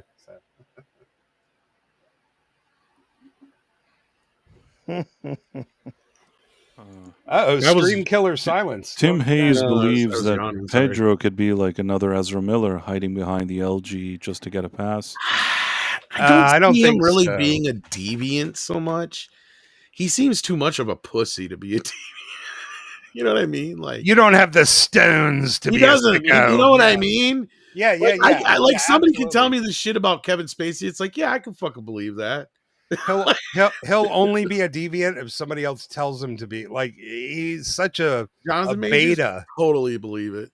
Yeah, totally believe it. Oh, well, we know John Hamm, Ezra Miller, real sicko. Fucking totally believe it. In fact, I can't wait to hear more because I'm sure there is more. Yeah, the first time I saw Ezra Miller, I'm like, he's got serious serial killer vibes. And fuck yes. And I know John Hamm is a real twisted sicko, but Pedro Pascal, like, the women got one thing right. The guy is safe. Pedro is safe. Now John Hamm, I don't know about. That's the first time I've ever heard him. That way, but I can see him having a bit of a wild side. Like, I can kind of see it in him. He almost killed a guy in college during frat hazing. Really? He was. John Hamm? Like, wow. Yeah. Destroyed one of his kidneys. And there is a lot of PR money spent on keeping the women he's dated silent. Interesting. Wow, John Hamm is like a weirdo. I mean, I could tell he definitely had another side to him. But really dark. Like, he's definitely, like, he likes to hurt people pretty much. Like, allegedly. I just want to say right here at the Night Owl, we like to speculate about things and talk about rumors and gossip that are unsubstantiated, and don't use this as a source for anything. Go on. Absolutely. All opinions are my own. Yep. Except for the ones that are gracious. This is what I made for our video that's coming up tomorrow. Oh, nice. It's funny. Tom and Ista, make sure you check the private chat. Put something in there for you. I looked at it. But what was I going to say? I never heard about John Hamm doing any of that. What I did hear, and this is just, this is, how he was on that show Mad Men, and you had, what was her name, January Jones? Yeah. I once knew somebody that worked on set with her on something, and they had like the worst things to say, and it's somebody that I trust, and they didn't have one good things to say about her. She came off as very kind of entitled and really unpleasant. That's the vibe I got. So she definitely, I heard about her. John Hamm, never heard anything bad about him, but yeah, they do a lot of work to keep that quiet, but it's out there. You can find it. Well, I'll look into it, but again, we are speculating. We don't know, and we're not saying that this is fact. We're just saying that you heard some stuff, I heard some stuff, and We'll look into it. I know nothing. I saw nothing. Indeed, yes. Yeah. Oh, by the way, there's a new Superman clip. Did you see that? I'm not sure. I may have. Here, let me find it. I think I bookmarked it. I haven't. Is it the one with Luther talking? No, there's something that came out like now a few hours ago. Is it Superman or is it James Gunn's Superman? It's James Gunn's Superman. But okay, yeah, just it's checking. a new clip. It didn't really do anything for me, but just let me share it. You know, I've been really pissy about him being all over this like a fucking cheap prom date. But then again, I wish I remember who made the point on the morning show. But I guess James Gunn has like this major like following. He does. Yeah. And he needs to make sure that it doesn't get confused with all the other schlock offering out there. Like your normie doesn't know Marvel from DC. So I think by insisting James Gunn Superman, they associate it with better movies and won't get it mixed up with Thunderbolts. All right, well, let's look at this clip. Can you see it? Yeah. Okay. It's Widow. Ah. Save him, Superman. To help the world be a better place. Buildings don't work like that. It's a comic book. You show your mouth. Yeah. He saved that lady. Yeah. Yeah, he has, they explain there's some kind of strength field that surrounds him that reinforces. That magically reinforces the building that would instead just crumble. It's like the Speed Force, but it's the Super Force. Yeah. Like the Angry Badger is a friend of the channel. He says everyone in those buildings died, but hey, at least he saved that one lady in the car. Take that, Zack Snyder. You shut your mouth. No. Yeah, that's a little weird. I don't know about that. Unless the building, why would a building fall like that? I don't know. Yeah. I think here's the thing, like if you stopped it before it had tipped too far. Yeah. You know, potentially you would be able to keep it structurally, like be able to hold it up straight. But not once it's come down that The real far. question is, does he straighten out the Leaning Tower of Pizza? Yes. Right after he flies backwards and the big question. Time. No, that's the first one. There seems to be some odd lens distortion on him when they show him flying real fast. It looks a little weird, but I don't know. That's what I look like when I'm headed for an all-you-can-eat scrimp buffet. So he's like, "Oh, you said fried scrimps? I'm on my way." Oh yeah. Free? Yeah. Well, not free, but all you can eat. Shit. By the way, this is just off topic, but I just saw this and it was interesting. So I guess Gavin Newsom's wife is walking around with like a $2,650 bag, wearing $485 sneakers, with security walking around in Beverly Hills. Nice. How dare they deploy the security? That's unconstitutional. Yeah, ridiculous. Hooray! Listen. If you're dumb enough to vote for that guy, you get what you deserve. I feel terrible for the people who didn't vote for him. Sometimes there's a glitch. Maybe it was a software thing, or his internet is down. He'll be back. Here at the Night Owl, we only use the latest, most awesome technology. That is true. That is true. We have brought to you by Johnson & Johnson. Only the next generation high tech solutions here. Oh, the Professor Artoo disappeared again. Maybe his internet dropped. You know, that just goes back to just these flagrant, explicit, offensive displays of wealth and privilege, and why it's acceptable to people. I don't know, but it would be great if everybody got to have their own. Like, if you voted for him, he's your governor. If you voted for the other guy gets to be your governor, and you only have to deal with him. But, we can't get any water in the fire hydrants, but my wife needs to have a $5,000 handbag. Yeah, that's a little... It's like the ultimate hypocrisy, but that's exactly how he is. And still, Karen Bass pisses me off more because of her whole Cuba-Castro association and the way she handled the fires, which, like, Man, that woman couldn't even run a bingo game. She has no business being the mayor of Los Angeles. Midnight Movie is Cinemax thing. Is that what you meant, Istaphobos? Oh no, this is before cable, like way back in the 70s when Tonight you were on Cinemax After Dark. They would take old movies and classic movies and cult movies, and they would show them at midnight at your local theater on That's how Friday Rocky and Saturday Horror night. got. Wait, okay. Dead Man says, absolutely. Price, I have at least 2 super hats. I assume you meant you have 2 super chats. And Oh no, hats? 2 super free hats. He's got 2 free hat. Free 2 hat. super hats. I'm so Those confused. babies, in a group are very dangerous. That is one of the best episodes ever of South Park. The only thing wrong with it is they should have had George Lucas and Spielberg's roles reversed. It's like, what the hell are you doing? Almost like they did it on purpose because they were afraid to get sued.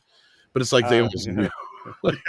Well, didn't it happen right around the time that Spielberg was changing? It was the ET thing, but but see, like there's that Return of the Jedi scene where where they're doing the thing, and it's like no, they should be reversed and they know this. It's like you should know damn well it's George who talked him into doing this, and George is the one who won't change. He'll never change. Spielberg was the one who changed, and right away he did. He was like, "Shit, I fucked up."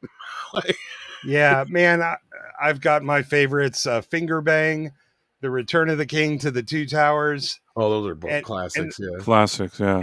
And the one where Cartman became a preacher just kills me. Oh man, well the best ones, one of the best ones, of course. Speaking of Cartman, is where he feeds Scott Tenorman his own parents. And then yeah, that one. Yes. Oh, that was a little dark. Like holy shit, Chili con carnival or whatever. Yes. I'm never pissing Cartman off again. But the thing is that one with Spielberg and Lucas, the part with the walkie-talkies when they're showing like Private Ryan and they replaced it with walkie-talkies, those were the type of things that I would sit there with tears in my eyes laughing. I mean, just laughing, like uncontrollably laughing. Do you remember Osimo, your personal robot? Yes. Is that he wants all the movies with Adam Sandler in it, right? He's stuck in the robot suit and he's freaking dying. Like, I'm just laughing thinking about it. And then one of the executive wants to SA him, if you remember. Yes. Mm-hmm. So I'm curious, Tom, how do they get away with still making shit like that? Why haven't they been canceled?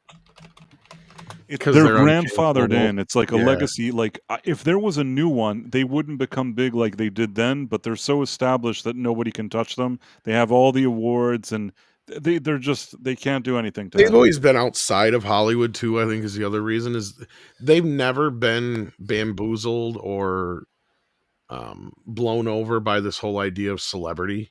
Yeah, that's true. They made a movie just to have sex with a porn star. And they're not afraid to piss their own friends off, like just because they're celebrities. And like the George Clooney episode is one of the most famous because like they're supposedly good friends with George. And here we are in the fudge packing plant. And then you got that, but our I'm talking about the smug episode where it's, yeah. But he helped them. Yeah. He actually listen. I am not a fan of George Clooney, but if there's ever one thing that he did that I can give him some kind of points for, is I think initially when they did their videotape, I think he shared it with somebody. There was something that he was involved in. I think he was the one that they made it for, if I remember right. No, he was the one that saw it and made a bunch of copies and distributed it to all of his celebrity friends. Right, because they initially made it for a celebrity because it was actually commissioned, but they never used to say who it was. But I think it was George, or you may be right. He was the one who actually just distributed it. But I thought they had eventually come out and said, yeah, it was George. Well, the first one was a school project, Frosty. The initial one, but the Christmas card one, right? Like that was the whole thing. Is they had already been well known enough around because somebody saw that and they're like, I want you to make me this thing, so I want to give it out as a video. Christmas card. So they funded them making one of the little shorts for the Christmas card. Yep. And whoever it was a celebrity. I thought they finally came out and said it was George Clooney, but I may have misheard it.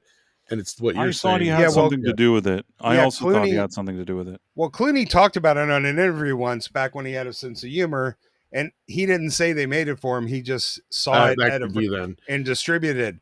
But the real puzzle, the real thing I don't get is how they still make Family Guy, but Seth MacFarlane remains a darling of the left. That one I can't quite figure out. Do you not know that he's hardly a part of that show now?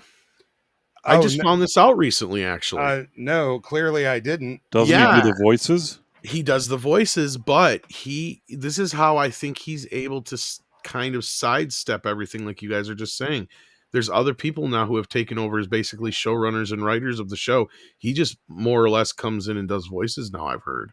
Well, if there's any way to avoid accountability, I have to take notes because these guys do it on a I haven't seen totally more recent level. Family Guy either to see if they're even like, that's the thing is I'd be even surprised if it even had the teeth it used to.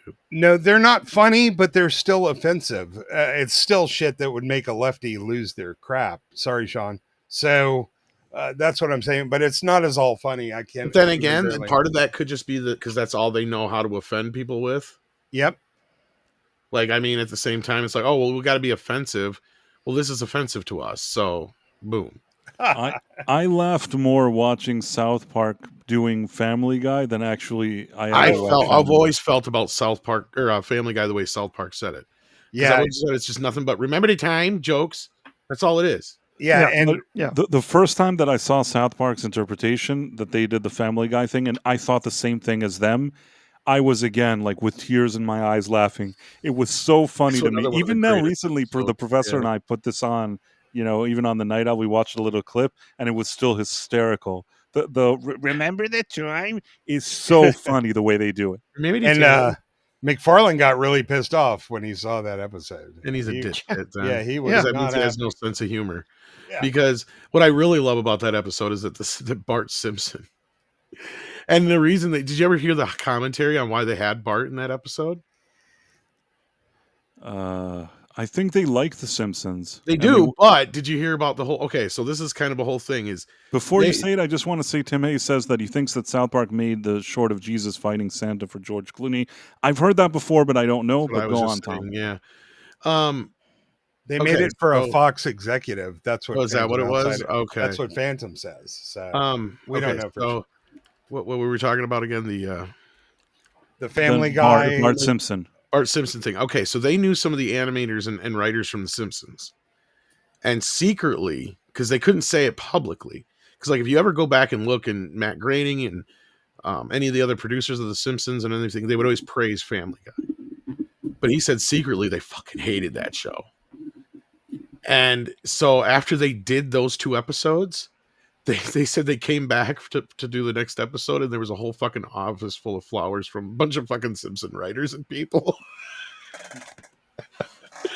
Because they hated to the South Park people, because they fucking hated Family Guy. So yeah, they got a lot of praise for that secretly from South Park people. I thought they made Bart funny, from what I remember. That he was like an asshole. Yeah, they make him like, well, it's him and Cartman who work together, yeah, basically, right. and that's kind of the whole thing. So like, yeah, so they got a bunch of flowers and praise for it from secretly from Simpson people.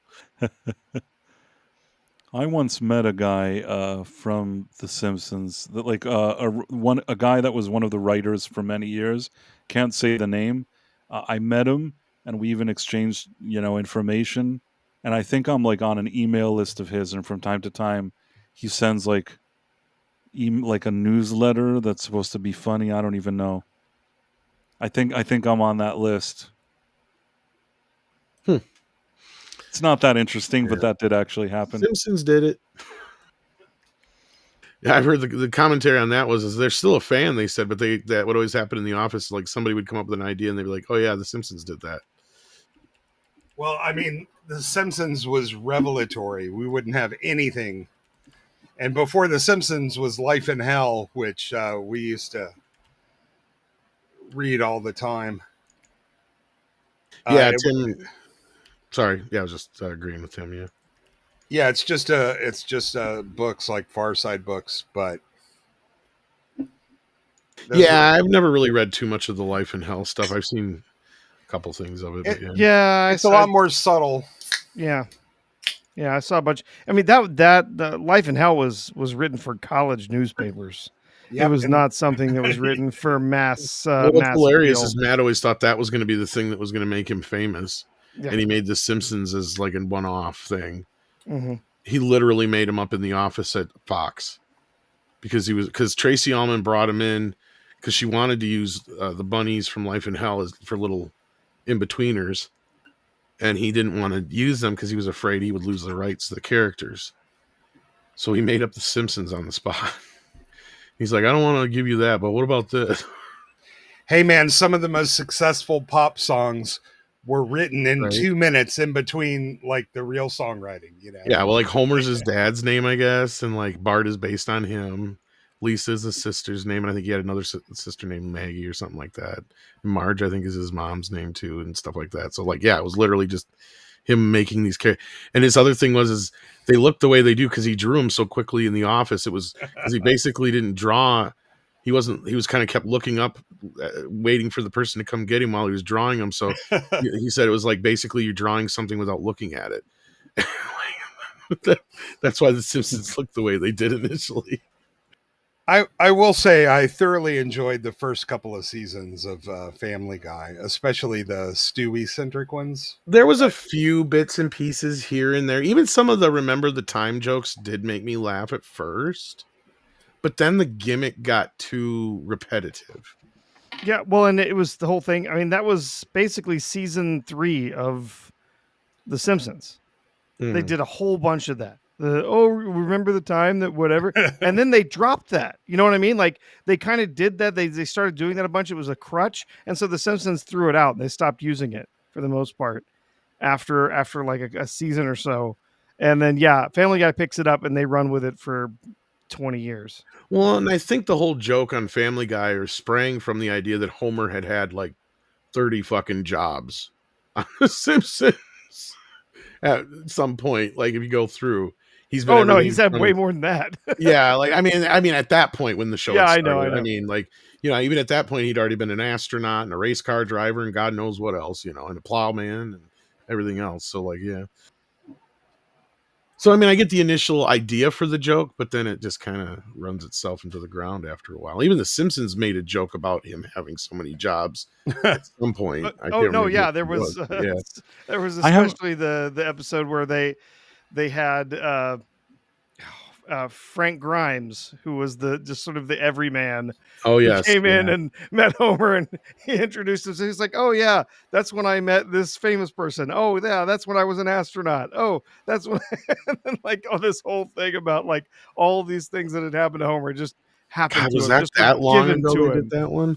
I feel like I jumped ship from The Simpsons. That was like season 8, I think. The earlier seasons of The Simpsons I liked, and at some point it just, I don't know. I feel like for many years that show hasn't been funny. I feel bad for saying it because I don't dislike... Oh, you're not wrong. When I think about The Simpsons, I don't dislike them, but man, that show hasn't delivered in so many years. Have I don't the know first how 10 years that are solid, right? Yeah. Like first 10 years are pretty solid. Then for the next 10 years, there's scatterlings of good episodes here and there, like some really damn good episodes here and there. Yeah. But then by the time you get creeping into like season 26, 27, it starts to basically after the movie. After they did the movie, when all the main people kind of left the show and you started getting new writers and stuff, it just wasn't the same anymore. And they were just trying to mimic Family Guy. In fact, like one of the last episodes I remember watching was like one where Homer and Marge sell their bed to Reverend Lovejoy, and they can't have sex right on their new bed, so they keep sneaking into Lovejoy's to have sex on their old bed. It's like, this is a Family Guy episode. What the fuck is going on here? Terrible. Yeah. Like this is not how Homer and Marge act. Yes, they have sex and they have addressed it, but they're not like this. Yeah. Like, it's just like, yeah. You don't tune in for that. That's not like their thing.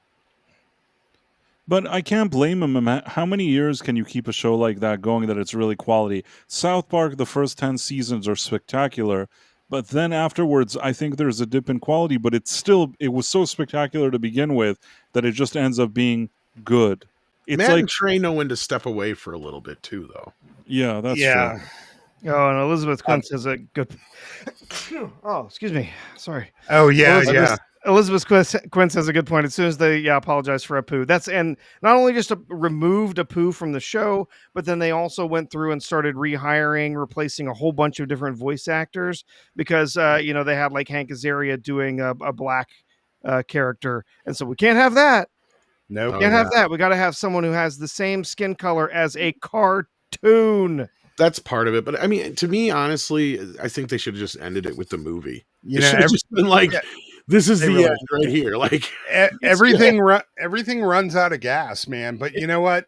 I still put on that Carney episode where the Carneys take over their house. It's the Carney Code. and it ends with Homer trying to get his ass groove back in the couch, and they're playing grooving, and I'll still laugh my ass off. Yeah. Oh yeah, there's some pretty solid early season episodes. Yeah. And jeez. Even so, like I said, some of the later, like one of my favorite ones is when Homer gets on medicinal marijuana.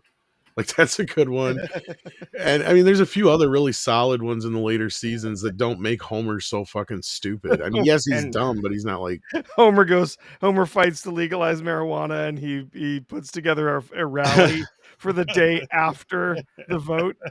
Yeah, what's funny is how he got it in the first place is because his eyes got pecked out by birds.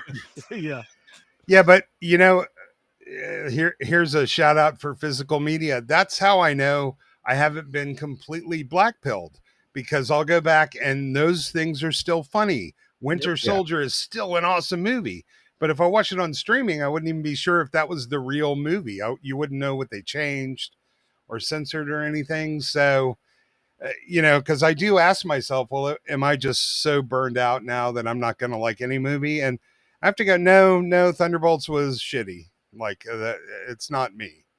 So it's important to be able to go back and revisit old stuff, and you need to be able to know that that it hadn't been changed. Well, I got a kick in the pants seeing Nosferatu, right? Like, because that was a reminder to me that we have been just bombarded with garbage. Oh, didn't you and Andre like redo that with some color and music? The original, yes. Yeah. Like when the new one came out, like when I saw that new version in the theater, I'm like, now this is a fucking movie. Like, this is the kind of shit we used to see. Like, what the hell happened to Hollywood? Yeah, I mean, but that's just one example of a few, but yeah, it's been few and far between that we've gotten any decent movies anymore. And shit like Thunderbolts, people are like, yeah, it's not so bad, because we're so used to shit. Yeah, but what you and Andre did, man, that was awesome. Thank you, appreciate it. No, that really, like, it really got me in the mood. Like, it was well timed before the release of the thing. By the way, Tim Hayes says something about the Tracy Ullman show, and I just thought of it today. One of the biggest fiascos, when I think about it now, is that apparently Tracy Ullman was not entitled to get money from The Simpsons, even though they debuted on her show. Now, if this was today, the way Hollywood works today, there would never be a situation that they would appear on her show and that she wouldn't get something out of it. She claimed, I think she tried to sue them later and claimed that she is entitled to something from The Simpsons money. She did get a payout, but like, yeah, and I'm surprised because that was the whole reason why Matt came up with The Simpsons in the first place, because he didn't want to lose them. I think Fox ended up with the owning them overall was the deal. And I don't remember all the ins and outs, but yeah, she did try suing them. That didn't work, though. I heard that lawsuit didn't, I mean... No, they just ended up settling, I think is what it was, but yeah. I mean, in one article, it said that she lost the case, but let's just say maybe they did. Maybe she did. Maybe she did. Maybe they settled with her. I would think that she'd be entitled to something, but let's put it this way. I don't think she made like big money, not the kind of money that was being made from The Simpsons. And I think that today that would not happen. Fox was a relatively new network. Probably nobody was thinking about these Simpsons. And sometimes when you don't think about all the ins and outs and you don't argue for certain things in your contract, could really bite you in the ass later. Yeah, because my understanding was all her beef had nothing really to do with the people that made The Simpsons and mostly to do with the people at Fox. Because she even appeared on some, 2 or 3 episodes over time. And wasn't she even in the movie too? So, I mean, she's been a part of that still. And what she did was she ended up holding back all the shorts because she technically owns those. So when I don't think they've been all released yet. She did let a few go. So I think that they did pay her off with that. There was that maybe is what I'm thinking of, because there was some deal a couple of years back for one of the DVDs they put out. Not all of them, I don't think. Somebody correct me if I'm wrong, but at least a good handful of the original shorts on there. And that was because they cut her a nice fat fucking check. Tracy Ullman, that was a weird shit. Like, I didn't get it for a couple of years. And then one day I'm smoking a joint watching the show, and it just all kind of hits me, and I can't stop laughing. But for a long time, it just never clicked. Well, she was good, and the show was good, but The Simpsons was 10 times funnier. That was yeah, absolutely. But I just didn't see what all the hubbub was about. Okay, yeah, she can do voices, she can do but I just never really found it. Whereas it was a big get for Fox, because I don't know if you knew that she had that big HBO show for the longest time before that. I think it was like 3-4 years. But yeah. Wait, Stephen Mack says that Tracy Ullman was never funny. But Tracy Ullman was just a warm-up for Mr. Show, which was one of the most brilliant. Right. That one is brilliant with Bob Odenkirk and David Cross. Yeah. Tracy, I would say she kind of was a little overrated for what she did, but the funny thing is how she's overlooked when we talk about the pioneers of television, especially when comedians, and we she's bring up really talented. I don't think that she's dominated untalented for a long time. She has talent. I don't think she's untalented. Oh, she was phenomenal in that Kevin Kline movie, Love Me to Death, or something like that. That's what I mean. I mean, she had a moment there where she was kind of the it comedian, or whatever you want to call it, and that's why she got the show she did. It was as far as I know, I think for a couple of years, it was one of the bigger shows for Fox. Yeah, she looks too much like Greta Thunberg, though. I can't. But I think Tracy has her own private plane now. I don't know. Make sure to emit that carbon into the environment. Thank you. Nah. Anyhow, yeah. No, it's funny because we were just talking about, I think, that stuff the other day. But you know, she couldn't do any of the stuff. She couldn't do any of the stuff she did today either. That's no. Even Mr. Show, I think people didn't really appreciate it. Over the years, it became more of like a cult, and then in more recent years, they did something on Netflix, and I don't even know if anybody watched it aside from me. I don't know. They did like a reunion, a Mr. Show reunion, but they couldn't call it Mr. Show for some rights thing, so they called it With Bob and David, and it's basically Mr. Show, but they can't say it's Mr. Show. And they did like a reunion. This was like 3, 4, 5 years ago. I don't know what. It wasn't terrible. I actually watched, and kind of, if you're in the right mood and the right like state of mind, it was rather amusing if you guys watched it. Yeah, and both of those guys turned out to be insanely talented. I mean, Bob Odenkirk he's one of my favorite actors still working, and David Cross is really funny. And the Arrested Development stuff he did, brilliant. Marla Sharondoff says she likes Tracy Ullman. That's cool. Yep.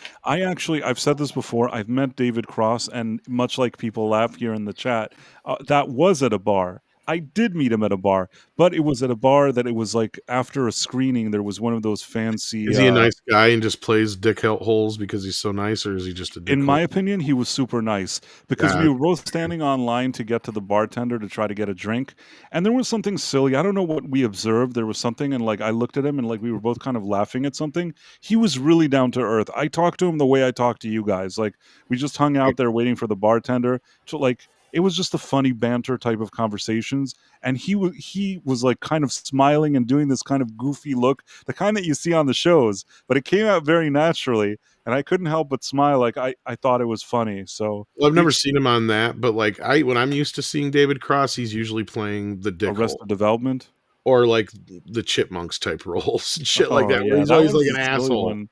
You know what I mean? Where he's just an asshole. And usually it's the older I get, I'm starting to realize that these guys who play like the biggest jerks in movies and television shows are generally the most nicest guys. Yeah. Guys who try to play the most nicest guys on TV are generally the biggest jerks. Okay, I have my little mini Leslie Headland story. Boy, here we go. I know David Cross. He's from my hometown. Now, he may not remember me. But I used to hang around comedians in the comedy circuit in Atlanta. Used to go to the Vortex. It's like a burger joint comedy club downtown, and the Laughing Skull Lounge. And so a lot of my friends were just starting off. And these were a lot of guys I met when I first was trying to get sober. And he did a lot of local around town comedy. So I just sort of ended up hanging around in groups of people with him. he was not a jerk at all. He was a decent, normal guy, and he was one of the funnier ones, man. He was funny. So I remember sitting, we had dinner with Todd Barry and my friends. I wouldn't say their names even if I could, because now you know how I met them. And then David Cross was there. So yeah, he's a really decent guy, or at least he was, allegedly. No, I'm telling you, I listen, you can't tell anything just by a few minutes interacting with somebody, but he gave off a good vibe. I actually thought he was nice. It was at the same party. I can't believe I'm saying this, and I'll say this, and then we'll start thanking people and being on our way out. It was at the same, I believe I met at the same bar, party, whatever it was. I met Neil deGrasse Tyson. Oh, God. And he and I talked to each other. I've heard from a few people he loves to hear himself talk. Well, remember, my friends, they worked with Cross. They did a lot of improv. They would spend hours. So, like, I got a pretty good idea of what he was like. No, I'm talking about Neil deGrasse. I have nothing to say about that.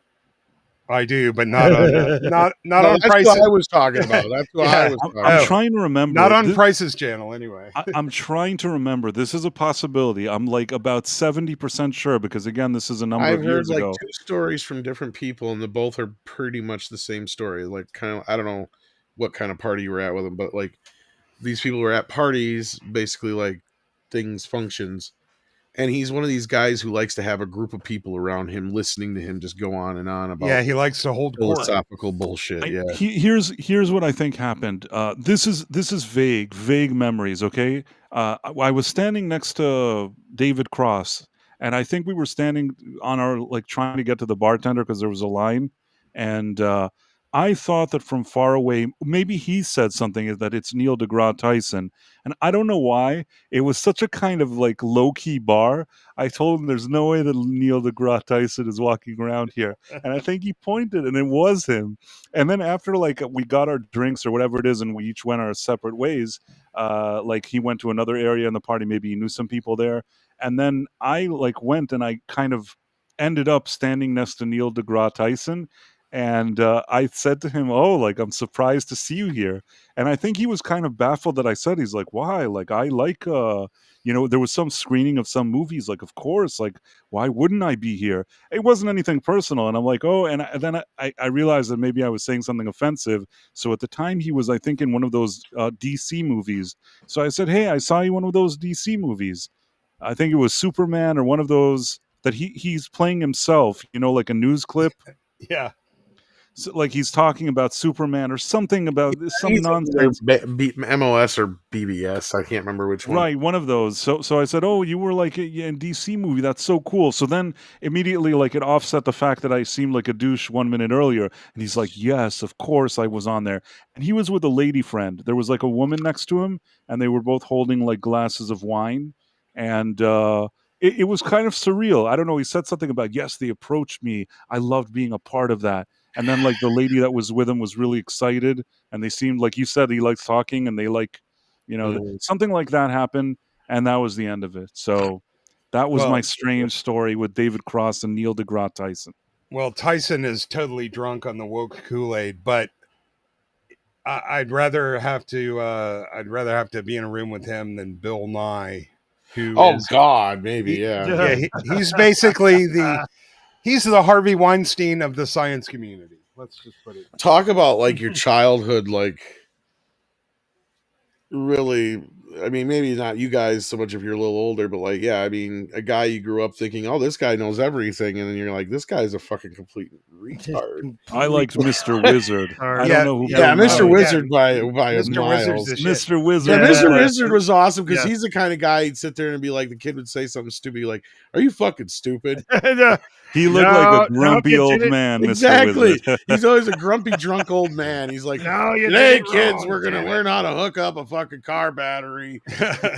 Yeah, but Nye's not just an idiot. He's a major. Allegedly, he's a major creep, and so I've heard. Yeah, Mr. Wizard was great. Oh, you did it wrong. Dumbass. Yeah. No, we got to. And that's why you'll never graduate college, Jimmy. Yeah, we got to do it again now because you messed it up the first time. Let's fix this. I can do it, Mr. Wilson. No, you can't. Women can't do science. Yeah. Do you remember Mike Jitlov, the Wizard of Speed and Time? That's from. He was basically like a special effects independent filmmaker from like the 80s. Like he would hit all the convention circuits way back then. You know, back when you could go to a convention and have fun and not spend 8 hours in a line. Yeah. I've only been to really one convention, so I can't speak to that. But yeah. So just look up Wizard of Speed and Time and then type in like train scene. He did a recreation of the original Superman movie of young Superman racing the train. Mm-hmm. And his was really amazing. And he basically did it like with a crew of 2 people. Yeah. But whenever I hear Mr. Wizard, it always reminds me of him too. So we got a few super chats. So I got a few super chats to get caught up on. We're going to gradually start wrapping up, but let's first of all address the super chats in the room. Okay, so first of all, the dead man gave $1.99 and wrote, "What's the problem?" Which is the Michael Jackson in the Thriller video. Mm-hmm. Hear about the 15 South Park episodes Paramount banned. Is it 15 now? It's 15 now? I thought it was 14 of what maybe it was. Well, we did a video on it and I can't even remember. Well, I have the physical I have the physical media, so Same I'm here. okay. The only one I don't have is their latest one. I think I got to get. Yeah, they're specifically they banned ones like Super Best Friends. Those are like there was the infamous 4 or 5 that have been out of circulation. Yeah, Cartoon Wars. Where there were representations of. No, I know like figures. Big Gay Al and some other ones. The Big Gay Al ones. A bunch of those are gone. Remember the time I gave a salmon helmet to Mohammed? Yeah, and that's some like of the best line in that's the funniest thing I've ever seen on Family Guy that's not actually Family Guy. It was 15, but I do remember that there was a large portion of them, and Andre and I we had kind of done some research on it and found out like the one commonality between the newer ones that were added to the list all had something to do with being Jewish. Yeah. There's a bunch of ones that like Chupacabra. Exactly. Yeah, that's the one common through line. Yep. Yeah. Was the chicken lover? Because that's one of my can't remember. But it was like there was a bunch of them that like seemed like if they just went through like a cursory thing that it had Jew something in the title, they would go after it. But then of course there was a few episodes where there's specific things that. And some of them absolutely classic. I was like Trapped in the Closet is one of the ones that's one that hasn't been available for a long time. Yeah. What about the Tron one where the MCP and he's a Jew camp? Is that's Chupacabra? That's Chupacabra. The one with Moses? That one was available before, but now it won't be. The one with Moses. Man. Yeah, and see what's funny about that episode is that's one of the episodes that because there's like a group of episodes there that all take place right around the same, just before and after the movie, because they reference certain things. Yeah. Right. And that's one of them, because that's one of the 2 episodes leading up to just before they released the movie. Even though I don't know if those have anything specific to lead into that, but like there is I think little bits. The dead man has a message for you, Tom. He says and that's a super chat, $20. The dead man. Thank you so much. Mead, the Nosferatu 4K thing you did was risky good. Yep. I think he meant it's really good, but thank you. Yes, but I'm sure Bryce appreciates the $20. Thank you. I appreciate them too. You owe me $20, motherfucker. I appreciate them even more than Tom. Thank you, dead man. Yeah, well, Granola Grin member for 1 month, member of the Leapers. That's great. Great to have you here. Sorry, go on. No. I was saying, so like with South Park, it's not just movies. If you have books on Kindle, you might find that James Bond is no longer a ladies' man, or is they edit your Kindle books without your knowledge, and they don't have to tell you. So physical everything. Oh yeah. Well, I think that we can start maybe wrapping up. Professor, did you get the names of the people? Yes, hold on just a second. We like to thank our viewers before we go. So over on Rumble, we have Bigot on Socialist Media, Reach'em 842, Kivo 1961, Dude Bro Seth 420, Phantom Monk, Elizabeth Quince, Double R Star, CB Van, Loyosh, Kirsten Anderson, Tim Hayes, and Istaphobos.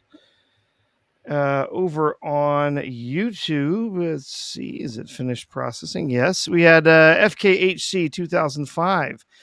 Tim Hayes, also over on YouTube. Zune RJ5, Yitis, Rockstro, Jonathan Conroy, Caleb Levine, The Dead Man, Marla Sharondoff, Istaphobos again. Phantom Outsider, bringing the knowledge tonight, as always. Marks 47, Adam Gray, modding for us out there. Thank you, Adam. Karate Werewolf, James Caserta, Stephen Mack, Malachi D. Wildman, I have Nerd Dick, Ams S, Midnight's Edge After Dark. Wonder who that is. Void King, Piku, Emperor Goodwin, Darren M, E. Clay Thomason, Granola Grin, Keely Chow, Breeze Feats, and Jeremiah Hembry. So thank you, everyone, for hanging out in the chat. Is Dude Bro Seth? Did you say him? Because Tim Hayes is asking. Dude Bro Seth, I think you said him. I said Dude Bro Seth 420. Yeah, he was fourth one on the list. Awesome. Do any of you guys have anything you want to say before we go, like plug or anything like that? Professor, do you want to talk about your B-roll thing or whatever it is? Well, yeah, I mean, Adam and Barbara, and then the rest of the B-roll crew on Friday nights, 6 p.m. Pacific, be doing our film together, Mystery Science Theater style. And yeah, we'll make sure to share all those links and stuff on Thursday. Cool. Istaphobos, do you have anything? I just want to give a quick shout out to Tom and Phantom Outsider, who I knew from Clobby's Clubhouse. There's not a day goes by where I don't miss that guy. And that's basically how I got to know everybody else around YouTube. So just, keep it up, Phantom. And glad you could join us, Tom. Even I was happy I could be here. Yeah, rest in peace. always. But yeah, rest in peace, Clobby. Rest in peace, Clobby. I was not in his circle for long, but I met some amazing people, and Clobby, obviously, Mike among them. Just an amazing guy, and it's been really cool to continue to run into people like Phantom Outsider and others out around YouTube and other places. So yeah. It's strange that it's been a whole year, and everything that happened with him was so sudden. It's just hard to. It doesn't really register. But yeah, Saturday nights are still a little bit empty feeling because we would do 6 hours of Star Trek every Saturday night. Even the bad episodes were fun. Oh yeah. Karate Werewolf, good night and farewell. That's nice. And Elizabeth Quince, goodbye. Tom, is there anything you wanted to say before we go? Just the morning show tomorrow. Other than that, thanks for having me. Thanks for being here as always, man. Anytime you're here is always a treat for us. And look for the band Karate Werewolf to be playing at the Tanqueray Lounge 2 weeks from now. Tim Hayes, Rip Clobby, I agree. And I guess that's it. We'll see you guys next time every Tuesday and Thursday at 11:45 p.m. Eastern. And today's Tuesday, so we'll see you guys here on Thursday. Bye, chat. Bye.